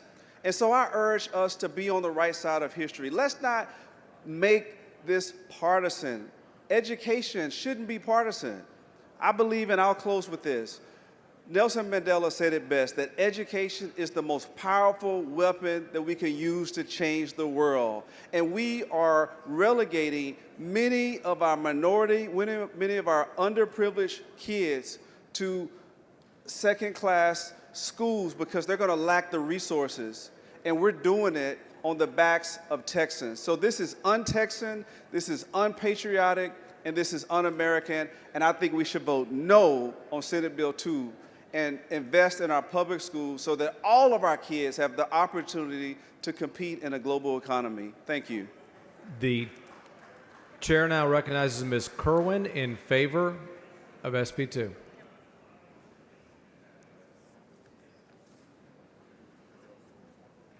There was an understanding among the founders of our great country 2.5 centuries ago that citizenship had to be educated, without which there was no possibility of meaningful self-governance or meaningful worship. And so, Thomas Jefferson was the first to express in a concrete way the vision of public education as forming citizens fit for self-governance, which has persisted until modern times. Part of the reason that we're talking about education reform and school choice now is because we know that system no longer fully fulfills its purpose. That's not an attack upon public education. We're very, very grateful to our educators. But we know the truth. It becomes obvious that we need to undertake significant measures to ensure that the vision of public education is nothing less than the defense of the American future itself. You know, When we think about our responsibility of stewardship, we as office holders, we have three major issues we need to consider. We have to defend the past, we have to defend the present, and because we have to preserve and defend the society and the institutions of the rule of law that we now have. School choice is the way to do that. What we're really doing is, yes, we're delivering positive improvements in the lives and the education of our school children, but we have to understand that the enactment of school choice in the year 2025 by this legislature means that Texas is vital and strong and free in the year 2050. There are children in elementary school today who are going to live, God willing, to see the 22nd century. And we have to ask ourselves, what kind of century is that going to be? When our American founders instituted public education in the United States, they weren't just thinking about how it was going to be in the year 1788. They were looking at an American future that they anticipated was going to stretch forward for centuries. And so we, Mr. Speaker, as office holders, as educators, as parents, and as citizens who have children that we love and care for and wish to see educated, we must commit ourselves to their future as well, knowing that when we enact school choice, when we achieve this long sought-off goal, that we are ensuring the success for their tomorrows, the Texas that we won't see, but that if we do the right thing, the honorable thing, I know that why we're here to vote today, school choice. Now let's get it done. Thank you. The chair recognizes Ms. Hinojosa in opposition to SB 2.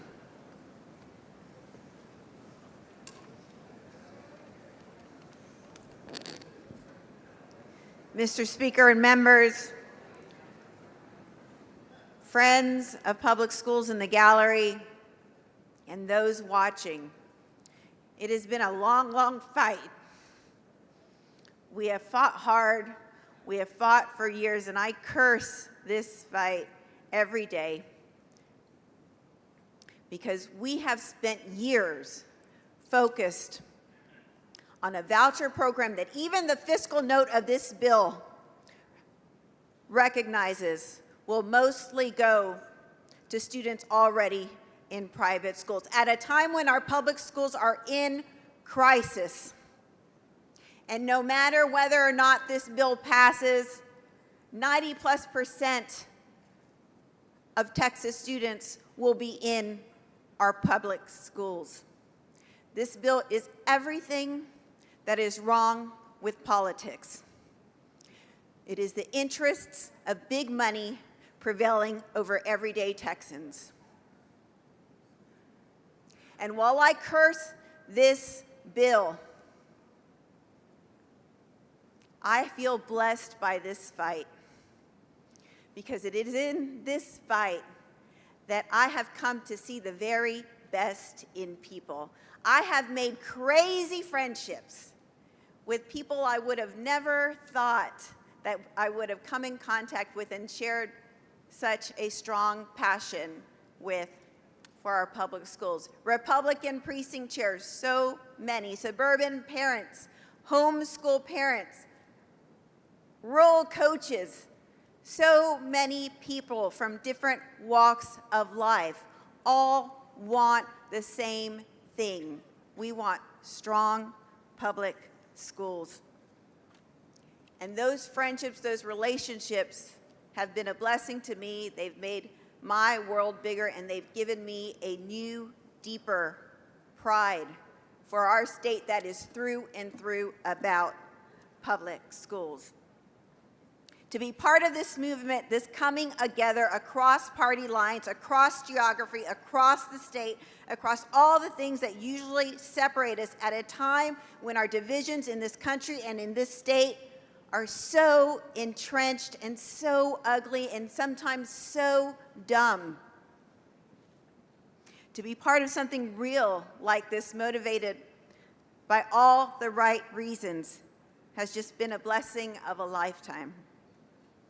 I give a heartfelt thanks to all the people who are fighting the good fight, all the people who have trusted me with their ideas, with their intel, all the people who have worked for our students and our public schools. And I give a special shout out to my Austin education friends who are there daily answering my distress calls, always willing to help, never complaining. I couldn't do this. We couldn't do this without you. And our public school students are lucky for you. This fight has made this great big smaller to me easier to embrace. Public schools are the binds that tie us. They are a shared experience because there is something about public schools that's worth protecting. I grew up in the Valley in Brownsville on the border in a public school before we had Robin Hood. Our schools were dirt poor, and I probably didn't get the best academic education, but I got an education on life and people that made me who I am today. I remember a young man in my second grade class at Egley Elementary in a wheelchair, and he had some condition, and he needed to be in an air-conditioned enclosure, and we didn't have air conditioning at Egley Elementary then. And so students took turns spending time with him in the air conditioning enclosure, and he became the most popular kid in the whole school because you got a break from the heat, and he was a pretty cool kid. That's what public schools do. They connect us and bind us with people who are different from us. Probably when I look back at middle school, high school, most of my friends were from low-income families. I didn't know. I didn't care. I just cared that they were cool kids and they were my friends. When it was time for me to put my own son in school, I put him in a public school. When the district decided to shut down his school because it was inefficient because of cuts to public education, I learned the power of a community of parents of public school, and I ran for the school board, and that's where I got my start, like so many members here today. And by the way, remember, those were bipartisan efforts and endeavors, truly grassroots. This fight for our public schools returns us to our roots. It returns us to what matters to our kids and communities. And I believe that this fight against vouchers and this fight against the billionaires for our public schools is this wellspring in Texas that is going to shift the politics in this state. I believe this is going to be an awakening. Not so much Democrat versus Republican, but more a populist movement where now we have everybody versus the billionaires and the private equity companies and the multinational corporations that are bilking our communities for all their worth. We, the people, we relish breaking the mold of who we are supposed to be and who we are supposed to be allied with. We don't care. We recognize that we are all in this sinking ship together, and sometimes politicians use what divides us so that they can enrich themselves at our expense, distract us from the grift, graft, and greed. I am done with politics as usual, and so is every Texan I know. It is broken. And so while this may be the end of this voucher fight, I think it is the birth of something new. I'm not sure exactly what, but I will tell you all the prayers, all the messages, all the people tell me that this is not over. And until then, I remain forever Team Texas Public Schools.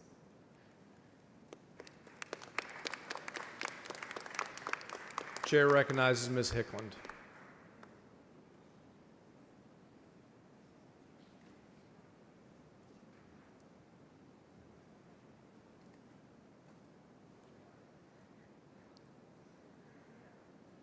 there is nothing more Texan than freedom. This moment is so much bigger than all of us. I want to thank all of the people that came before us for decades, who have fought to level the playing field for decades. We have such a unique opportunity. We are so blessed to be the ones to finally push the button that unlocks the future and the potential and the destiny for all Texans. I want to thank Governor Abbott for having the courage to push forward with this issue, for listening to parents who weren't able to come to the Capitol, who weren't able to go to the rallies, but were crying out for the opportunity to have access to the best option for their children. We get to be the ones to make that happen today. I'm so grateful for Chairman Buckley, for Senator Creighton, for all of those who have worked so hard, and I'm grateful for all of you who have come to this place with pure hearts, wanting what's best for Texans. Thank you for the time that you have poured into this legislation. Try to make it better for the sake of all Texans. I'm honored to be among you. I'm so honored to be here. This is an issue that has a unique opportunity that can unify families. Now parents may not have to take an extra job, and they can spend time together at the dinner table. They can dream about the opportunities their children will now have access to. This is monumental, and it's historic. God has blessed Texas. Thank you, guys. Chair recognizes Mr. Wu.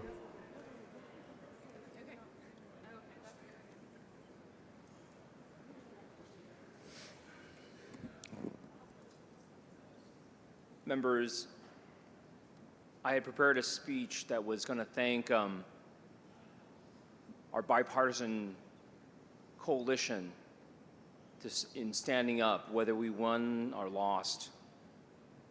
It is with great pain that I saw so many of my friends and allies, people who have stood up in the past, like the 24 who stood up last time, knowing what was coming for them. Those people were true Texas heroes. They defended their communities, did what their people wanted, despite the pressures from their donors, despite the pressure from their colleagues, despite the pressure from the lieutenant governor, despite the pressure from the governor. They stood and defended their communities. I don't know what happened to them.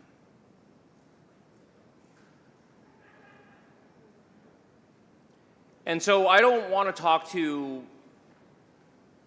to talk to y'all. No, everyone here has already made up their mind. Half the people are asleep.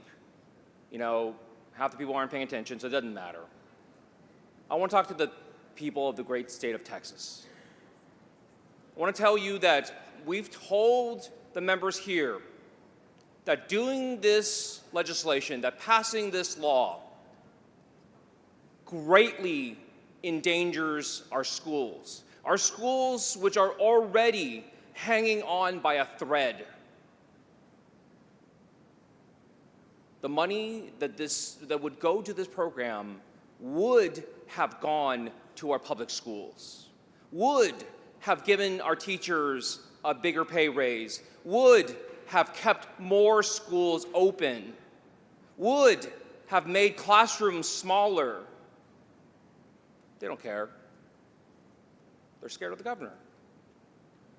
And I told them that 75% of teachers right now are currently looking for other jobs. And as Dr. Buckley himself stated, more than 50% of the new teacher hires are uncertified. Those are the people teaching your children and your grandchildren. The certified teachers, the trained and licensed teachers that taught you, will not be there for your children and grandchildren. And we've told them that you know why academic performance is so low in Texas? Could it have anything to do with the 30 years of Republican control, slowly and systematically defunding our school system, bit by bit? It should not be any surprise that the people who complain about the school system, complain about how bad things are, complain about all the problems, are also people who have been in absolute control of this state for 30 years. Complaining about a problem that you helped create. They don't care. It doesn't matter. This is about politics, not what's best for your community, not what's best for your family. So we've told them that, hey, maybe Governor Abbott's polling is really bad because all of our polling, all of the other polling, all of the independent polling says this is overwhelmingly unpopular in the state. That this is actually, through one of our polls, basically said this is the one issue that voters will make a single issue voter out of. That this is an issue that not only unites people from across the state, but unites Democrats with Republicans, even MAGA moms. And we've told them, well, we didn't tell them, they told us, that the calls that they were getting against this bill were 8-1 and 9-1. They don't care. What they're really telling you is they're not afraid of you, their community, their voters, their people. They're not afraid of you. They're afraid of other things. They're worried about other things. They're worried about their politics. They're worried about being primaried and who's going to be mad at them. They're not worried about what does our community want, because they know that you have been telling them again and again and again that your community overwhelmingly does not want this, that it hurts their local schools, that it hurts their families, that even if some people can go, they can't. And so you leave them in a system that is failing even harder because it is taking away even more money. To the people of this state, nothing will change until you do something. This fall, when your children go back to school and you find out that multiple schools are closed, call your state rep, ask them why they voted for this. When you go to your kids' class, talk to the teachers and realize they're now teaching a classroom of 40 or 50. Tell them and ask them why they voted for this bill.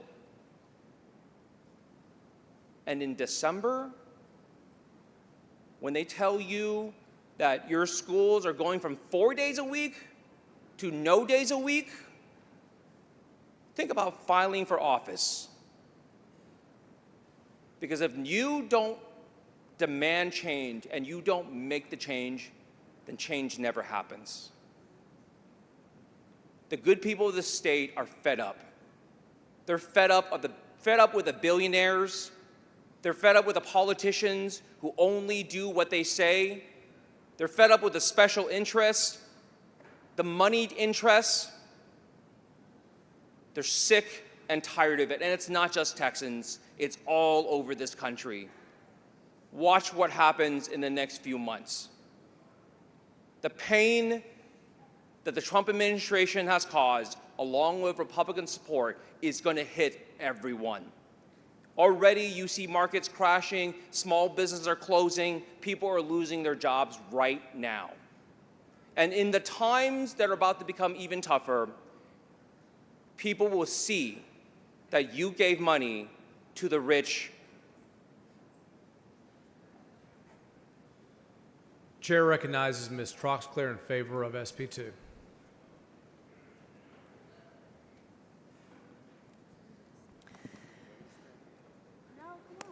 I cannot believe that we are on the precipice of finally giving parents and students the choice and the education that they deserve. Parents have been waiting for this day for decades in Texas. Too many of our students, especially our low-income students and minority students, are trapped in schools that are failing them. Not because they lack potential, but because they lack opportunity. And the current system is designed to keep them there. But this bill will give them a lifeline. This bill will give them a chance. As a mom, I know that the one thing that all moms want is to do what's best for their kids, to give their kids a life that's better than what they had. And we'll do anything to make sure that our kids get that. But I learned and began to care about this issue well before I was a mom. When I was an intern in this building, when I was a junior in college. And as we were having conversations in the office, and I was listening and I was learning, and we met with teachers' unions and school board and TASA and TASB and all these acronyms, and I learned what priorities were where, it occurred to me after that session that in not a single one of those conversations were students and student outcomes and what was best for the kids of Texas the topic. It was always about the adults. It was always about the benefits, about the protections, about the system. And today, it's finally gonna be about the kids. And so we know that outcomes for all students are going to improve.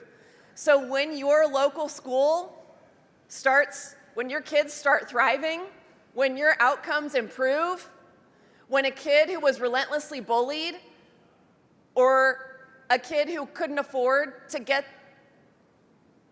the services that they need, when those kids find the best fit for them and they start thriving, know that it's because leaders across this state, parents across this state, and now the legislators behind me have worked for decades to make this a reality. We know that we are spending over $15,000 per child per year in our public schools, and yet almost 70% of our third grade Texas children cannot read on grade level. We cannot keep doing the same thing and expect a different result. And finally, today, we are doing something different.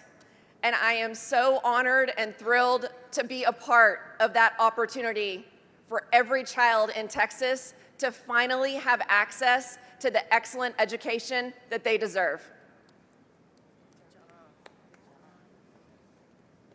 Chair recognizes Linda Garcia.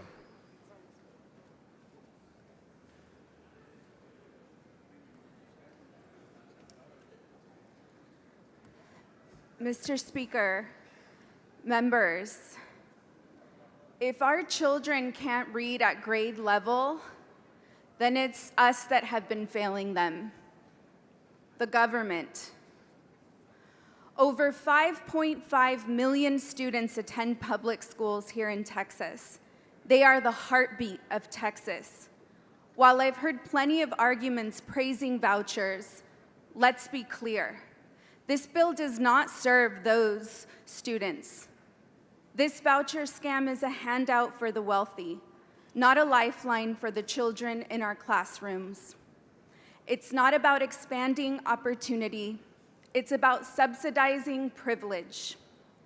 I am a proud product of public schools, and I carry that with me every day in this chamber. I didn't grow up with a traditional family structure. My support system came from my educators, teachers, principals, counselors, those who saw my potential when I couldn't see it for myself. Public schools gave me a future, not because I was exceptional, but because the system was designed to serve every child.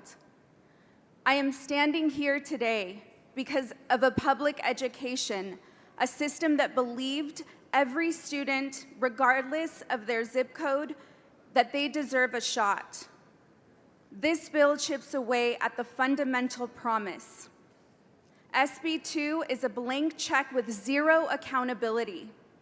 It redirects our constituents' hard-earned tax dollars to private schools that aren't required to meet the same standards, serve students with disabilities, or be transparent with how they spend their public funds. We hear a lot about parent choice, but what about the choice of parents who want their neighborhood school to have a full-time nurse, a school librarian, or enough certified teachers who aren't exhausted and underpaid? That's the choice parents are begging for us to protect. Make no mistake, parents across Texas have spoken. They do not support vouchers. They want us to invest in their neighborhood schools, not dismantle them. They want teachers respected and paid what they're worth. They want resources for mental health, enrichment, and real opportunities for their kids' futures. SB2 delivers none of that. So I ask you, why are we turning our backs on millions of Texan students? Why are we abandoning the thousands of teachers who pour their hearts into their classrooms while buying supplies out of their own pockets? This isn't fiscal responsibility, it's financial injustice. Instead of giving billions away to the wealthy few, let's invest these dollars in public schools where they're needed the most. Public education is the greatest equalizer we have. It lifts communities, creates opportunities, and enshrines in our state constitution. We are duty-bound to protect it. A vote for this bill is not a vote for families. It is a vote for privatization at the expense of our public school system, and our constituents will remember. History will judge us by this moment. If SB2 passes, we'll look back and recognize it as the day we failed Texas students when we chose politics over people. Chair recognizes Mr. Kane. Got it. Today, we celebrate the passage of school choice legislation, a monumental step towards educational freedom. School choice, as I believe, is the civil rights issue of our time, empowering families to break free from failing systems. It ensures every child, regardless of background, has access to a quality education tailored to their needs. This law restores parents' power, giving them the freedom to choose what's best for their children. And no longer will zip codes dictate destinies. We're unlocking opportunities, fostering competition, and igniting hope for generations. This is about liberty. This is about equality. Let's champion our children's future because their freedom is our legacy. I urge you to vote yes on this bill. Chair recognizes Ms. Ward Johnson.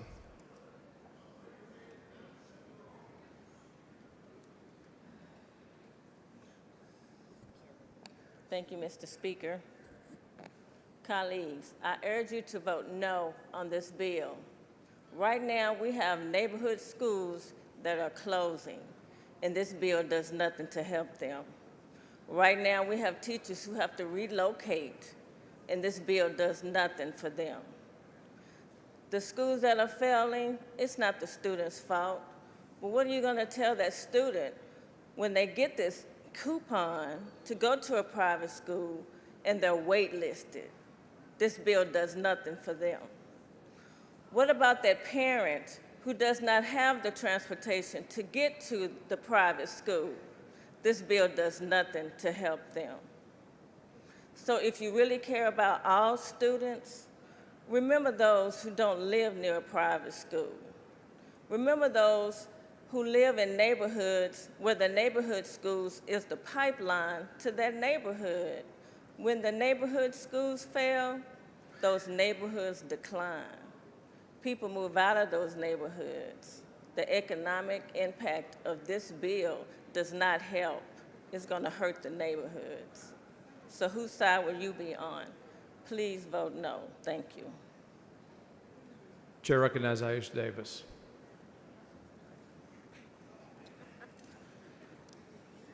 Mr. Speaker, members, and most importantly, all of the Texans watching tonight, I rise in opposition of this voucher bill, knowing how harmful this policy is to our public schools and families that they serve. In many communities, just like some of mine, the public school system is the largest employer in the area and is the only option for a lot of our families. This issue has torn this body apart for decades, and now it's reached a fever pitch. We could and should have left this decision to the will of the voters and put this forth as a referendum. Fox News released a poll where 95% of Texas voters said that they wanted this to come to the poll. Members, please take your conversations outside the rails. A poll of Texas voters where 95% wanted this measure on a ballot. I know that a referendum is constitutional and is not unprecedented. And I know this because in 1987, there was a referendum, not a constitutional amendment, but a referendum placed on the ballot where voters were to decide whether or not the State Board of Education should be elected by the people or appointed by the governor. The people made their voice clear. They wanted to elect, not appoint. They wanted to vote, weigh in, and be heard. Because of that 1987 referendum, me, my friend, Representative Terry Leo Wilson, and my beloved colleague and mentor, Dr. Alma Allen, all had the esteemed privilege and heavy responsibility of serving on the State Board of Education. We're spending billions of tax dollars on this initiative without approval from the voters. This is money that could be going to our kids and families that need it the most.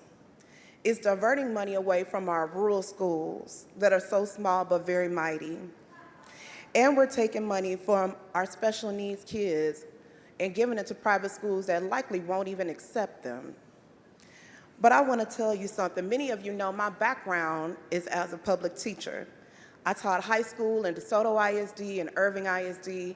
I taught everything from 9th grade biology to high school advanced engineering. I also taught at a DAEP because I wanted to serve the students who needed me the most. Tonight, my heart truly hurts, and I'm not going to rehash everything that's been debated. So I want to talk directly to the people that have been affected by our actions. Our students, their families, their teachers, administrators, counselors, everyone who contributes to the students in our public schools. What we did tonight is not good, but we know our teachers are resilient.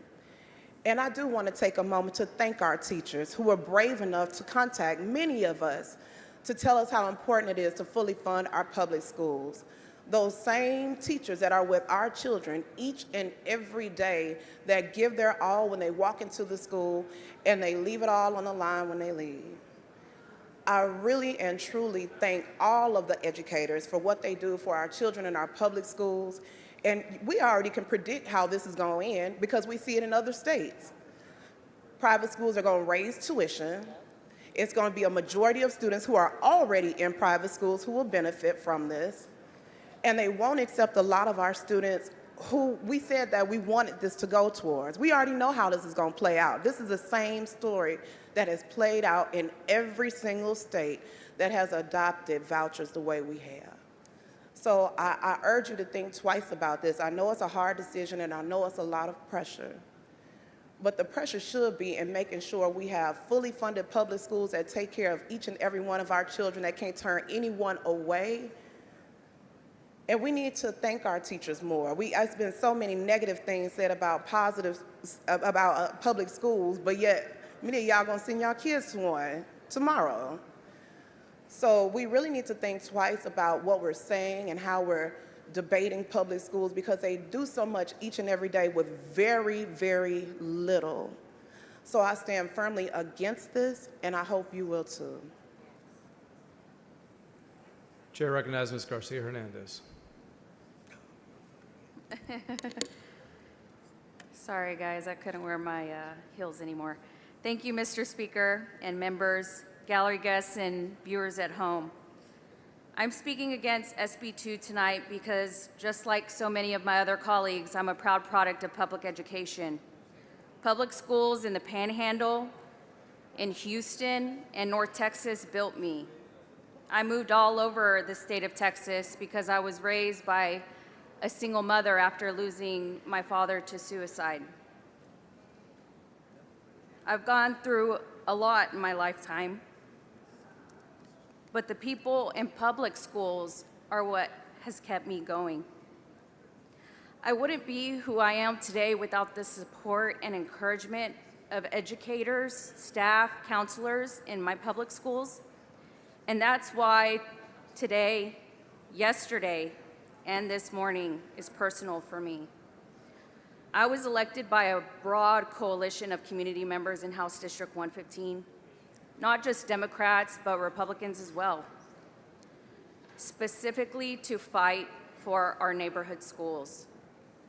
Yesterday and into this morning, there has been this push for school vouchers, a policy that we know siphons off taxpayer money away from public schools and hands it over to private institutions. Public dollars belong in public schools, period. For those of us in recapture districts, the communities that are already sending millions, sometimes hundreds of millions of dollars back to the state, vouchers aren't just bad policy, they're a slap in the face to districts like mine.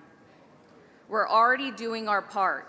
We're already sharing our local tax dollars to help fund schools in lower wealth districts across Texas. That's part of our shared responsibility, and we have accepted that duty. But now, while our schools are in deficits, we are about to divert funds to subsidize private education. My school districts, Capel ISD, Carrollton Farmers Branch ISD, and Dallas ISD in 2023 and 2024 sent a total of over $73 million in recapture, meanwhile operating under $169.9 million deficit, translating into teacher layoffs, school closures, and program cancellations. I was even able to be present whenever I witnessed one of my school boards have to vote on school closures in our district. And I got to hear firsthand from the people in my school district testify, including little children begging that their schools not be closed. That's not fair for our students. That's not fair for our educators, and that's not fair for our taxpayers. We have amazing public schools. Our teachers are working miracles every day. Our parents are involved.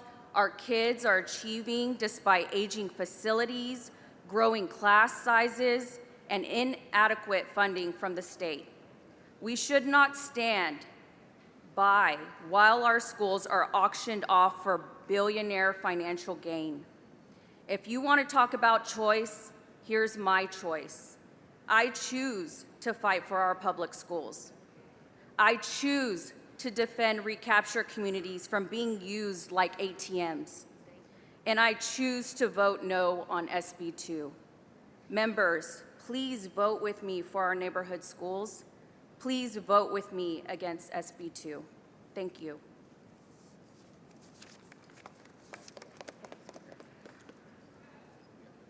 Chair recognizes Dr. Buckley to close on his bill. Mr. Speaker, Mr. Schatzline, for what purpose? would the gentleman yield for some final questions? Does the gentleman yield for a question? Thank you, and respectfully, I so appreciate it, Mr. Chairman.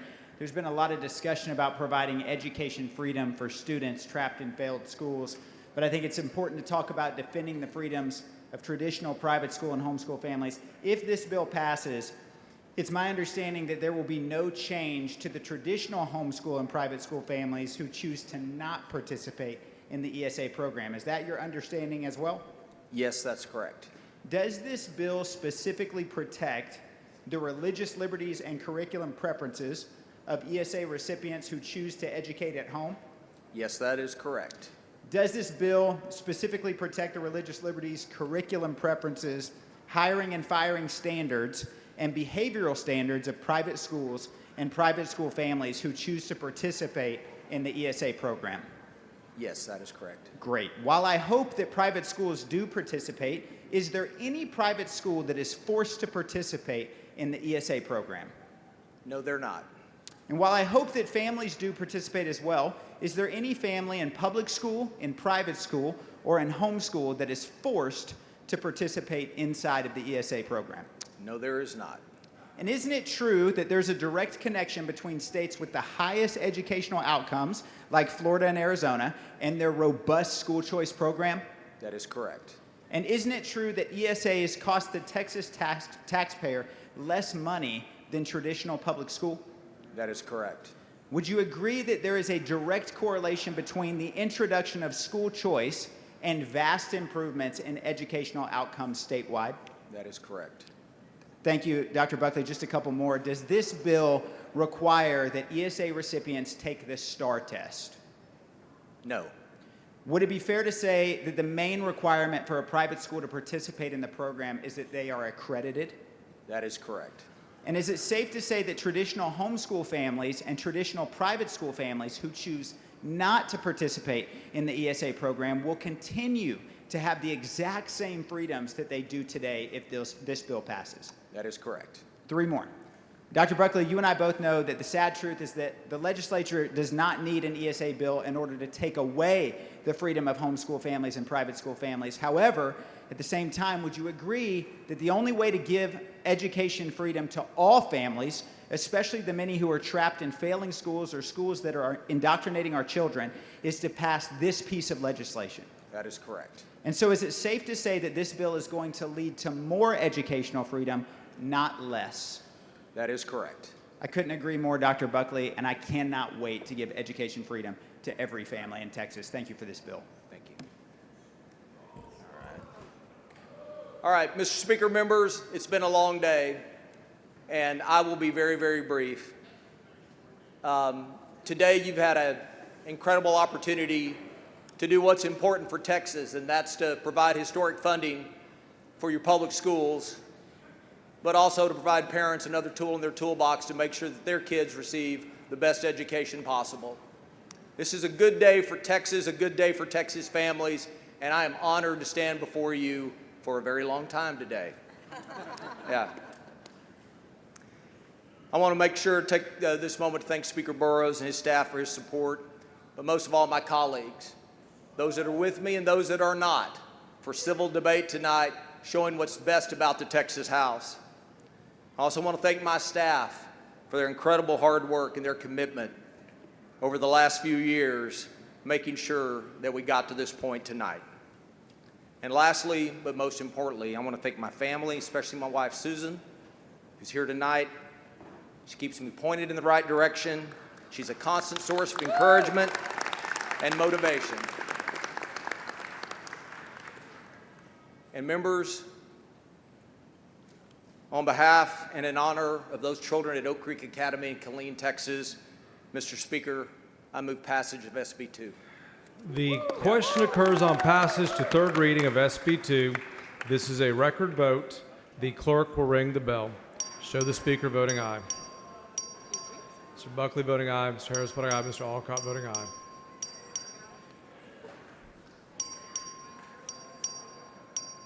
Have all members voted?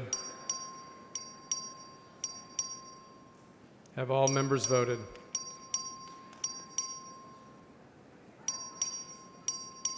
Have all members voted? There being 85 ayes and 63 nays, SB2 is passed to engrossment. Members, we still have bills on a calendar. If you have a bill, please be ready.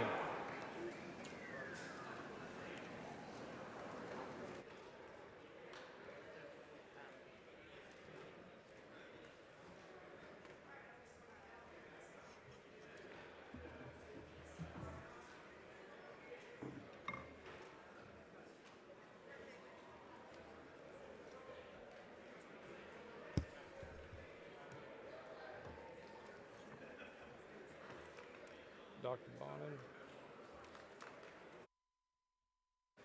As a matter of postponed business, members, the next bill on the calendar is HB 124. The Senate companion is over and eligible. The chair lays out on second reading SB 260. The clerk will read the bill.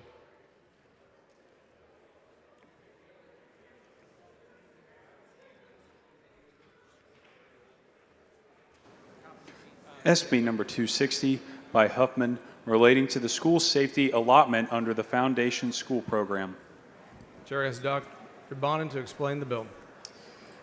House Bill 24 seeks to increase the school safety allotment under the Foundation School Program. The bill increases the daily allotment from $10 to $14 for each student in average daily attendance. The bill also increases the additional per campus allotment from $15,000 to $37,000. I move passage. The question occurs on passage third reading of SB 260. A record vote has been requested. The clerk will ring the bell. All members voted. Ms. Harris voting aye. Have all members voted?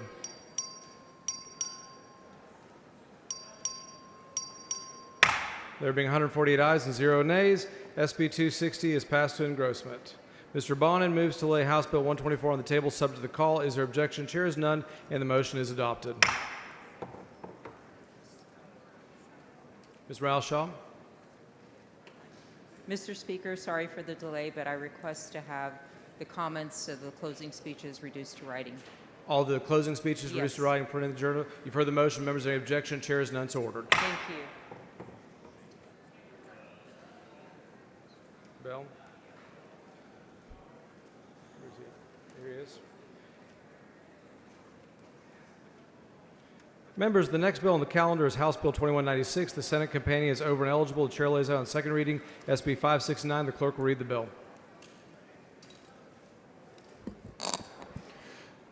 SB number 569 by Bethencourt, relating to the provision of a virtual education in public schools and to certain waivers and modifications by the Commissioner of Education to the method of calculating average daily attendance in an emergency or crisis for purposes of preserving school district funding entitlements under the Foundation School Program during that emergency or crisis, authorizing a fee. Chair lays out on second reading SB 569. Chair asks Mr. Bell to explain the bill. Thank you, Mr. Speaker and members. The successes of the past few years have demonstrated the critical need for access to virtual and hybrid learning. Senate Bill 569 establishes a new unified structure for virtual and hybrid education in Texas public schools, a structure aligned with the unanimous bipartisan recommendations of the Texas Commission on Virtual Education, providing another tool to meet our kids where they are. This bill is not about replacing in-person learning. It's about building a stronger foundation for student-centered options of real accountability, high-quality instruction, so that our public schools can better serve the diverse needs of our Texas families, whether through access to virtual calculus, a foreign language, hybrid CTE programs, dual credit offerings, or flexible instruction for children in foster care. Senate Bill 569 is about kids. Thank you, Mr. Speaker, and I move passage. Question occurs in the passage third reading of SB 569. Record vote has been requested. The clerk will ring the bell.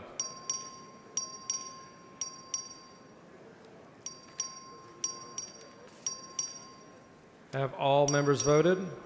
Have all members voted? There being 113 ayes and 33 nays, SB 569 is passed to engrossment. Mr. Bell of Coffin moves to lay House Bill 2196 on the table subject to call. Is there objection? Chair is none, and the motion is adopted.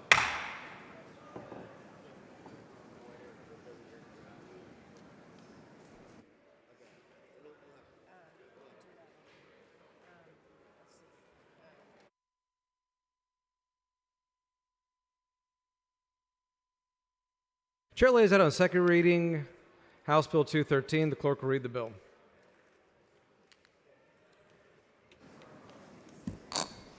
HB number 213 by Gonzalez of El Paso, relating to the inclusion of chronically absent students as students at risk of dropping out of a school and the collection and reporting of data regarding those students. Chair recognizes Ms. Gonzalez to explain the bill.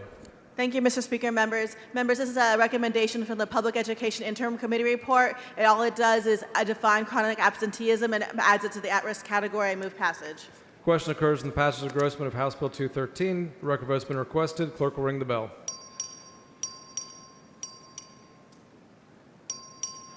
Have all members voted? Have all members voted? Being 101 ayes and 46 nays, House Bill 213 is passed to engrossment.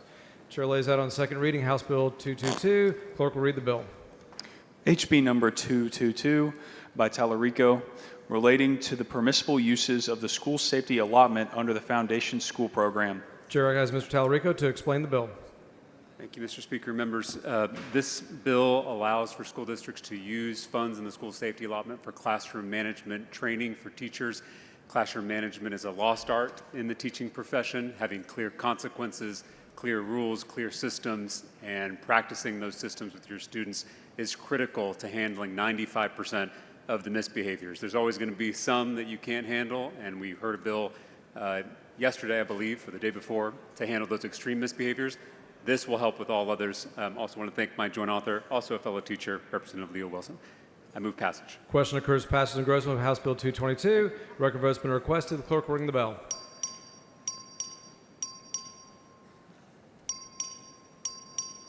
Have all members voted? Have all members voted? Being 100 ayes and 47 nays, House Bill 222 is passed to engrossment. Chair lays out on second reading House Bill 645. Clerk will read the bill. HB number 645 by Gonzalez of El Paso, relating to the provision of certain co-navigation services to individuals who are deaf-blind. Chair recognizes Ms. Gonzalez of El Paso to explain the bill. Thank you, Mr. Speaker. Members, for a few years, Senator Hughes and I have been working on this bill to support individuals who are deaf and blind at the same time. I want to thank, there's so many of you on this floor who've been so great to make sure we're taking care of our most vulnerable Texans. I move passage. Question occurs to passage of engrossment of House Bill 645. Record vote's been requested. Clerk will ring the bell. Have all members voted? Have all members voted? Being 114 ayes and 33 nays, House Bill 645 is passed to engrossment. Chair lays it on second reading House Bill 1458. The clerk will read the bill. HB number 1458 by Metcalf, relating to the armed security officers required to be present at public schools. Chair recognizes Mr. Metcalf to explain the bill. Thank you, Mr. Speaker. Members, this bill expands the eligibility of who can serve as armed security officers on a campus, include reserve deputy sheriffs, reserve police officers appointed by school district police departments, and honorably retired police officers who keep their license current and meet all requirement training. I move passage. Question occurs passage of engrossment of House Bill 1458. A record vote's been requested. The clerk will ring the bell. Have all members voted? Have all members voted? Being 146 ayes and 0 nays, House Bill 1458 is passed to engrossment. Chair lays out on second reading House Bill 1022. The clerk will read the bill. HB number 1022 by Morales of Maverick, relating to the course levels offered at Sul Ross State University Rio Grande College. Chair recognizes Mr. Morales of Maverick to explain the bill.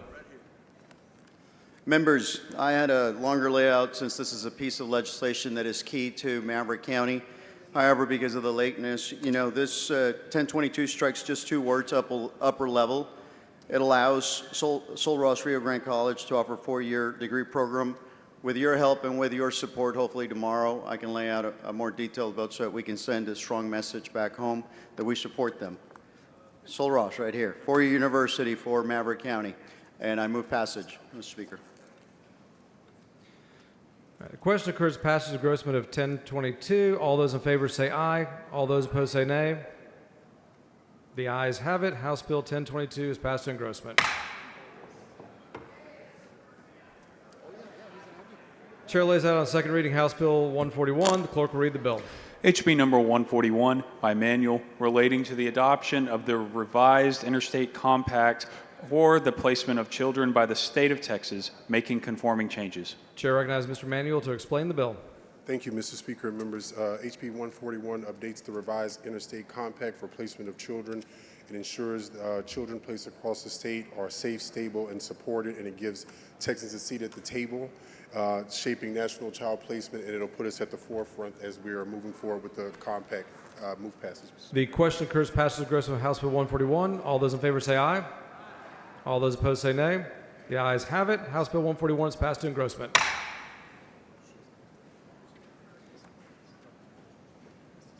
Chair lays out on second reading House Bill 502. The clerk will read the bill. HB number 502 by Flores relating to the confidentiality of identifying information of victims of certain offenses. Chair recognizes Ms. Flores for a motion. Mr. Speaker, I move to postpone further consideration of House Bill 502 until 10 a.m. Thursday, April 24th. Members, you've heard the motion. Is there any objection? The chair hears none, so ordered. Chair lays out on second reading House Bill 643. The clerk will read the bill. HB number 643 by Gervin Hawkins relating to the requirement for payment bonds from certain public work contractors. Chair recognizes Ms. Gervin Hawkins to explain the bill. Members, this is just a bill that increases the threshold for payment and performance bonds on municipal projects from $25,000 to $100,000, which allows smaller contractors to be primes and take advantage of those municipal contracts. I move passage. The question occurs on passage to engrossment of House Bill 643. A record vote has been requested. The clerk will ring the bell.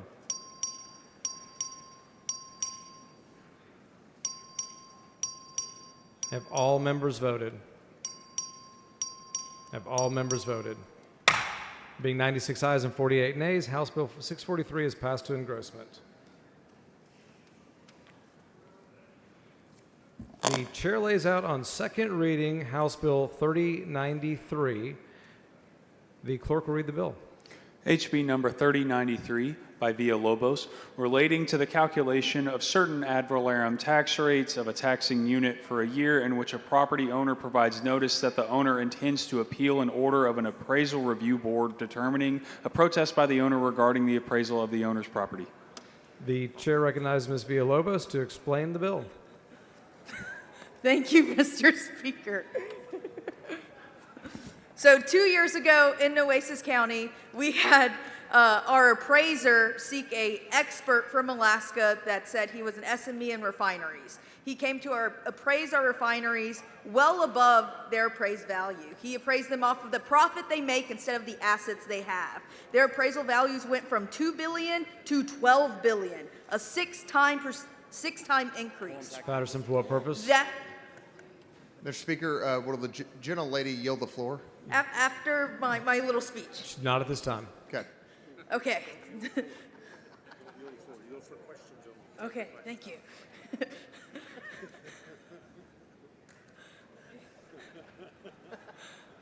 Okay, so when that happened, as is their right, the refineries protested and sued the appraisal district for this six-time increase in the evaluation.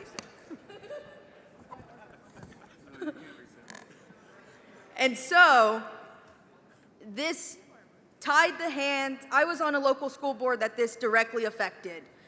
We could not set our budget. By the law, our hands were tied to set the budget off the $12 billion we knew we were never going to get.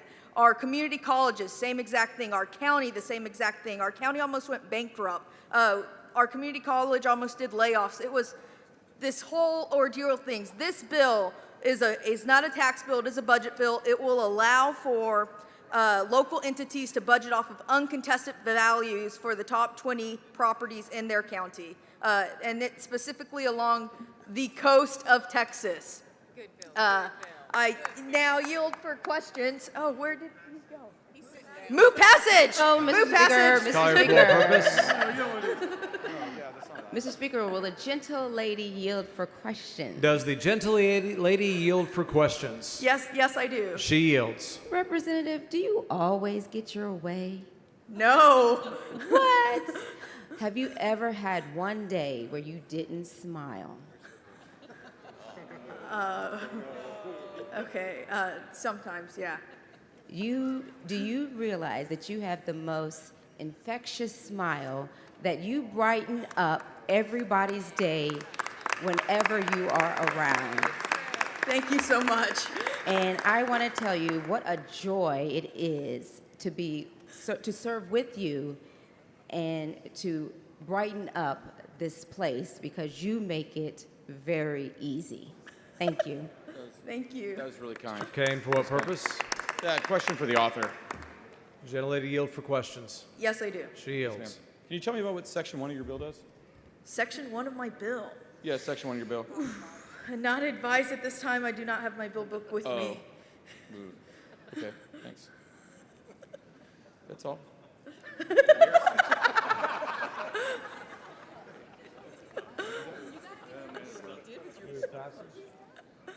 Mr. Raymond, for what purpose? Mr. Speaker. Mr. Speaker. Will the gentlelady yield for a question? Does the gentlelady yield for a question? Yes, I do. She yields. Representative, your predecessor was Representative Abel Herrero, is that correct? Yes, yes, it was. Is it true that you once told him to his face that you would challenge him someday for this seat? Correct. I was in high school at the time, and I first asked him to join the Republican Party, but when he denied, I then said, when I grow up, I'm going to run for your seat. And you did? Yes. Now let me ask you, really, this is important. Will your bill impose a tariff on Australia, Zimbabwe, India, or Oklahoma? No, it will not. Mr. Speaker, this is a good bill. I move past it. Mr. Manuel, for what purpose? Will the gentlelady yield for a question? Does the gentlelady yield for a question? Yes, I will. Gentlelady yields. Thank you. I have a very, very serious question, because you've answered this before, and I would just like to know, who is your favorite member in this House? Christian Manuel. Mr. Speaker, move passage of all of her bills.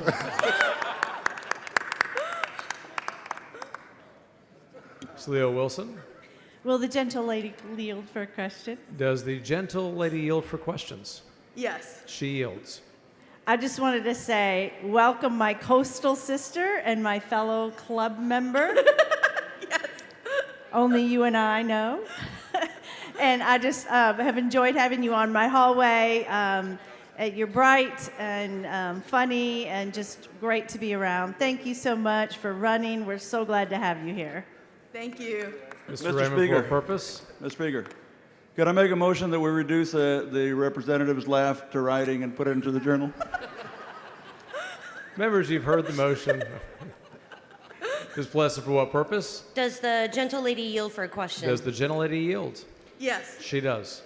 Representative, we're going to ask you this question one more time because I heard a different answer from you. Who is your favorite state representative on the House floor? The legislators that legislate.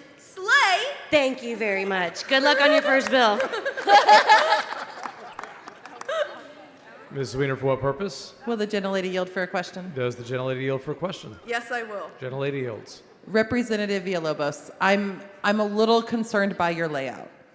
As you know, this is a serious body where we take things incredibly seriously. So my question is this: can you avoid giggling for the next 30 seconds to earn my vote on this bill? Yes, I can. Congratulations on your first bill.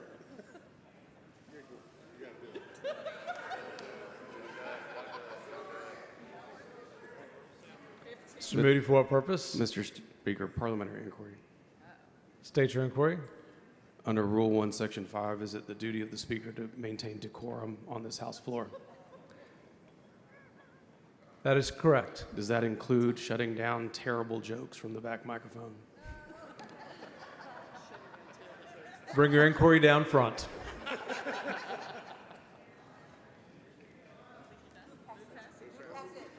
Move passage. The question occurs on passage and engrossment of House Bill 3093. A record vote has been requested. The clerk will ring the bell.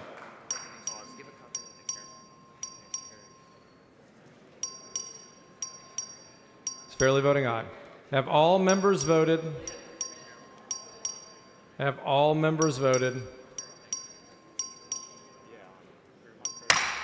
There being 143 ayes and 1 nay, House Bill 3093 is passed to engrossment. Chair lays out on second reading House Bill 1700. The clerk will read the bill. HB number 1700 by Fairley, relating to certain records of a health professional providing a telemedicine medical service, teledentistry dental service, or telehealth service. Mr. Martinez, for what purpose? It's the ball caucus. Mr. Speaker, Ms. Martinez, for what purpose? will the gentlelady yield for some questions? Does the gentlelady yield for some questions? I would love to. The Representative, gentlelady yields. Being that this is your first bill, do you think you were treated fairly through the process? Possibly. And I just have another question. Do you think you could pick out your desk mate in a lineup? 100%. 100%. Now, does this bill solve real problems, or are you flexing your political muscles on this? Ooh, I would say it solves real problems, but also maintains some political savviness. And being that this bill, I guess it talks about health care, is this an expansion of Medicaid? No. Let's not I guess get that I wrong. might have rubbed off on you a little bit. You being might that, have, considering the different parties. I mean, Absolutely. And being that we're desk mates and you passing your first bill, does that mean we get matching tattoos or matching amendments? ooh, I'm not advised. Well, I'm proud to be your desk mate. Welcome to the Texas House. Thank you. Mr. Tepper, for what purpose? Will the gentlelady yield for questions? Does the gentlelady yield for questions? Yes. Gentlelady yields. Is the gentlelady aware that in about 4 weeks or so, maybe sooner, that the House calendar will carry over into the weekends? I was not aware. It will, and I'm just wondering if the gentlelady is aware or has any concerns that it will interfere with her high school graduation.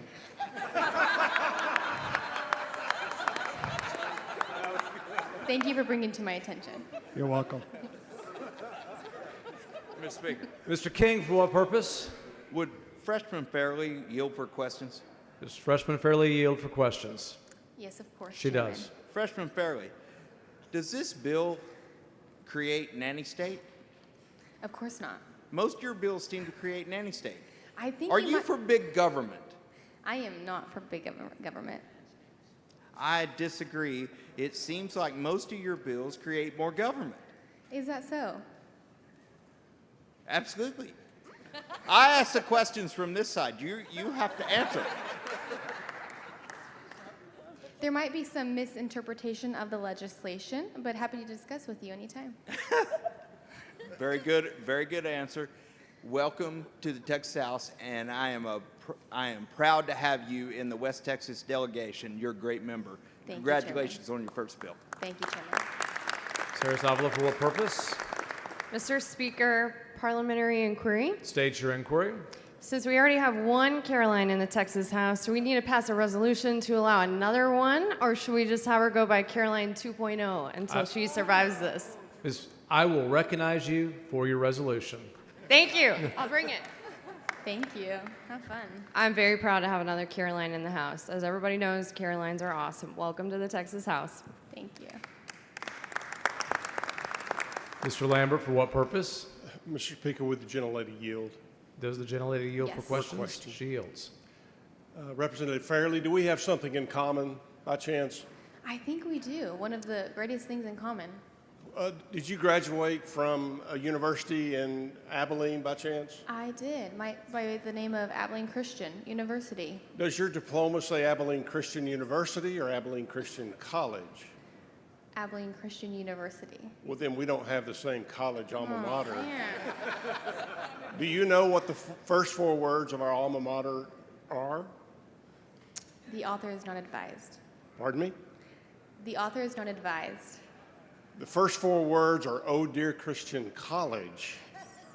Would you accept an amendment to your bill to change the name of our alma mater to Abilene Christian College, or keep it university? Not germane to this bill. Representative Fairley, in 2021, where were you when Abilene Christian, do you know what the enrollment is of Abilene Christian University?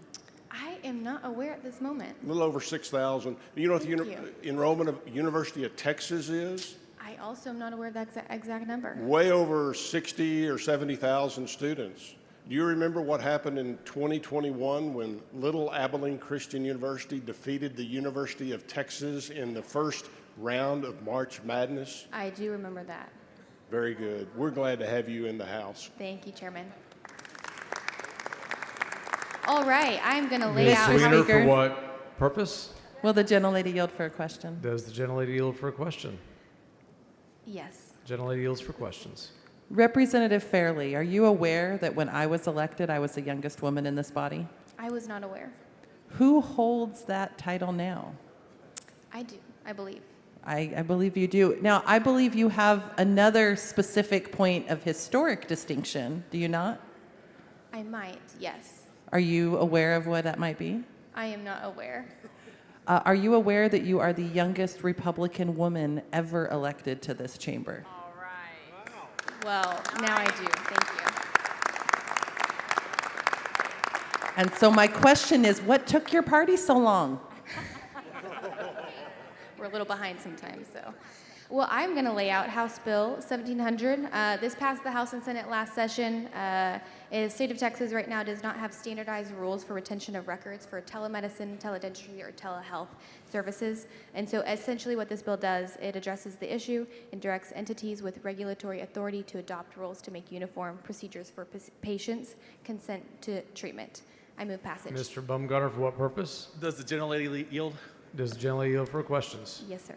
Rep. Fairley, as the youngest member of the body, I really hope that you can answer my question because no one else has been able to all night. Have you ever put butter on a Pop-Tart? I have not. I'm so disappointed. I am so sorry. I'm committing to that this week then, I guess. I move passage, Mr. Speaker. The question occurs the passage of Grossman of House Bill 1700. All those in favor say aye. Aye. All those opposed say nay. The ayes have it. House Bill 1700 is passed to engrossment.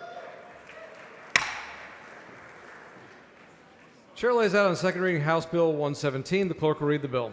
HB number 117 by Schoolcraft, relating to the establishment of the Governor's Task Force on the Governance of Early Childhood Education and Care. Chair asks Mr. Schoolcraft to explain the bill.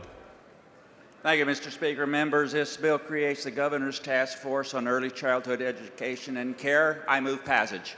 The question occurs to House Bill 117. A record vote has been requested. The clerk will ring the bell.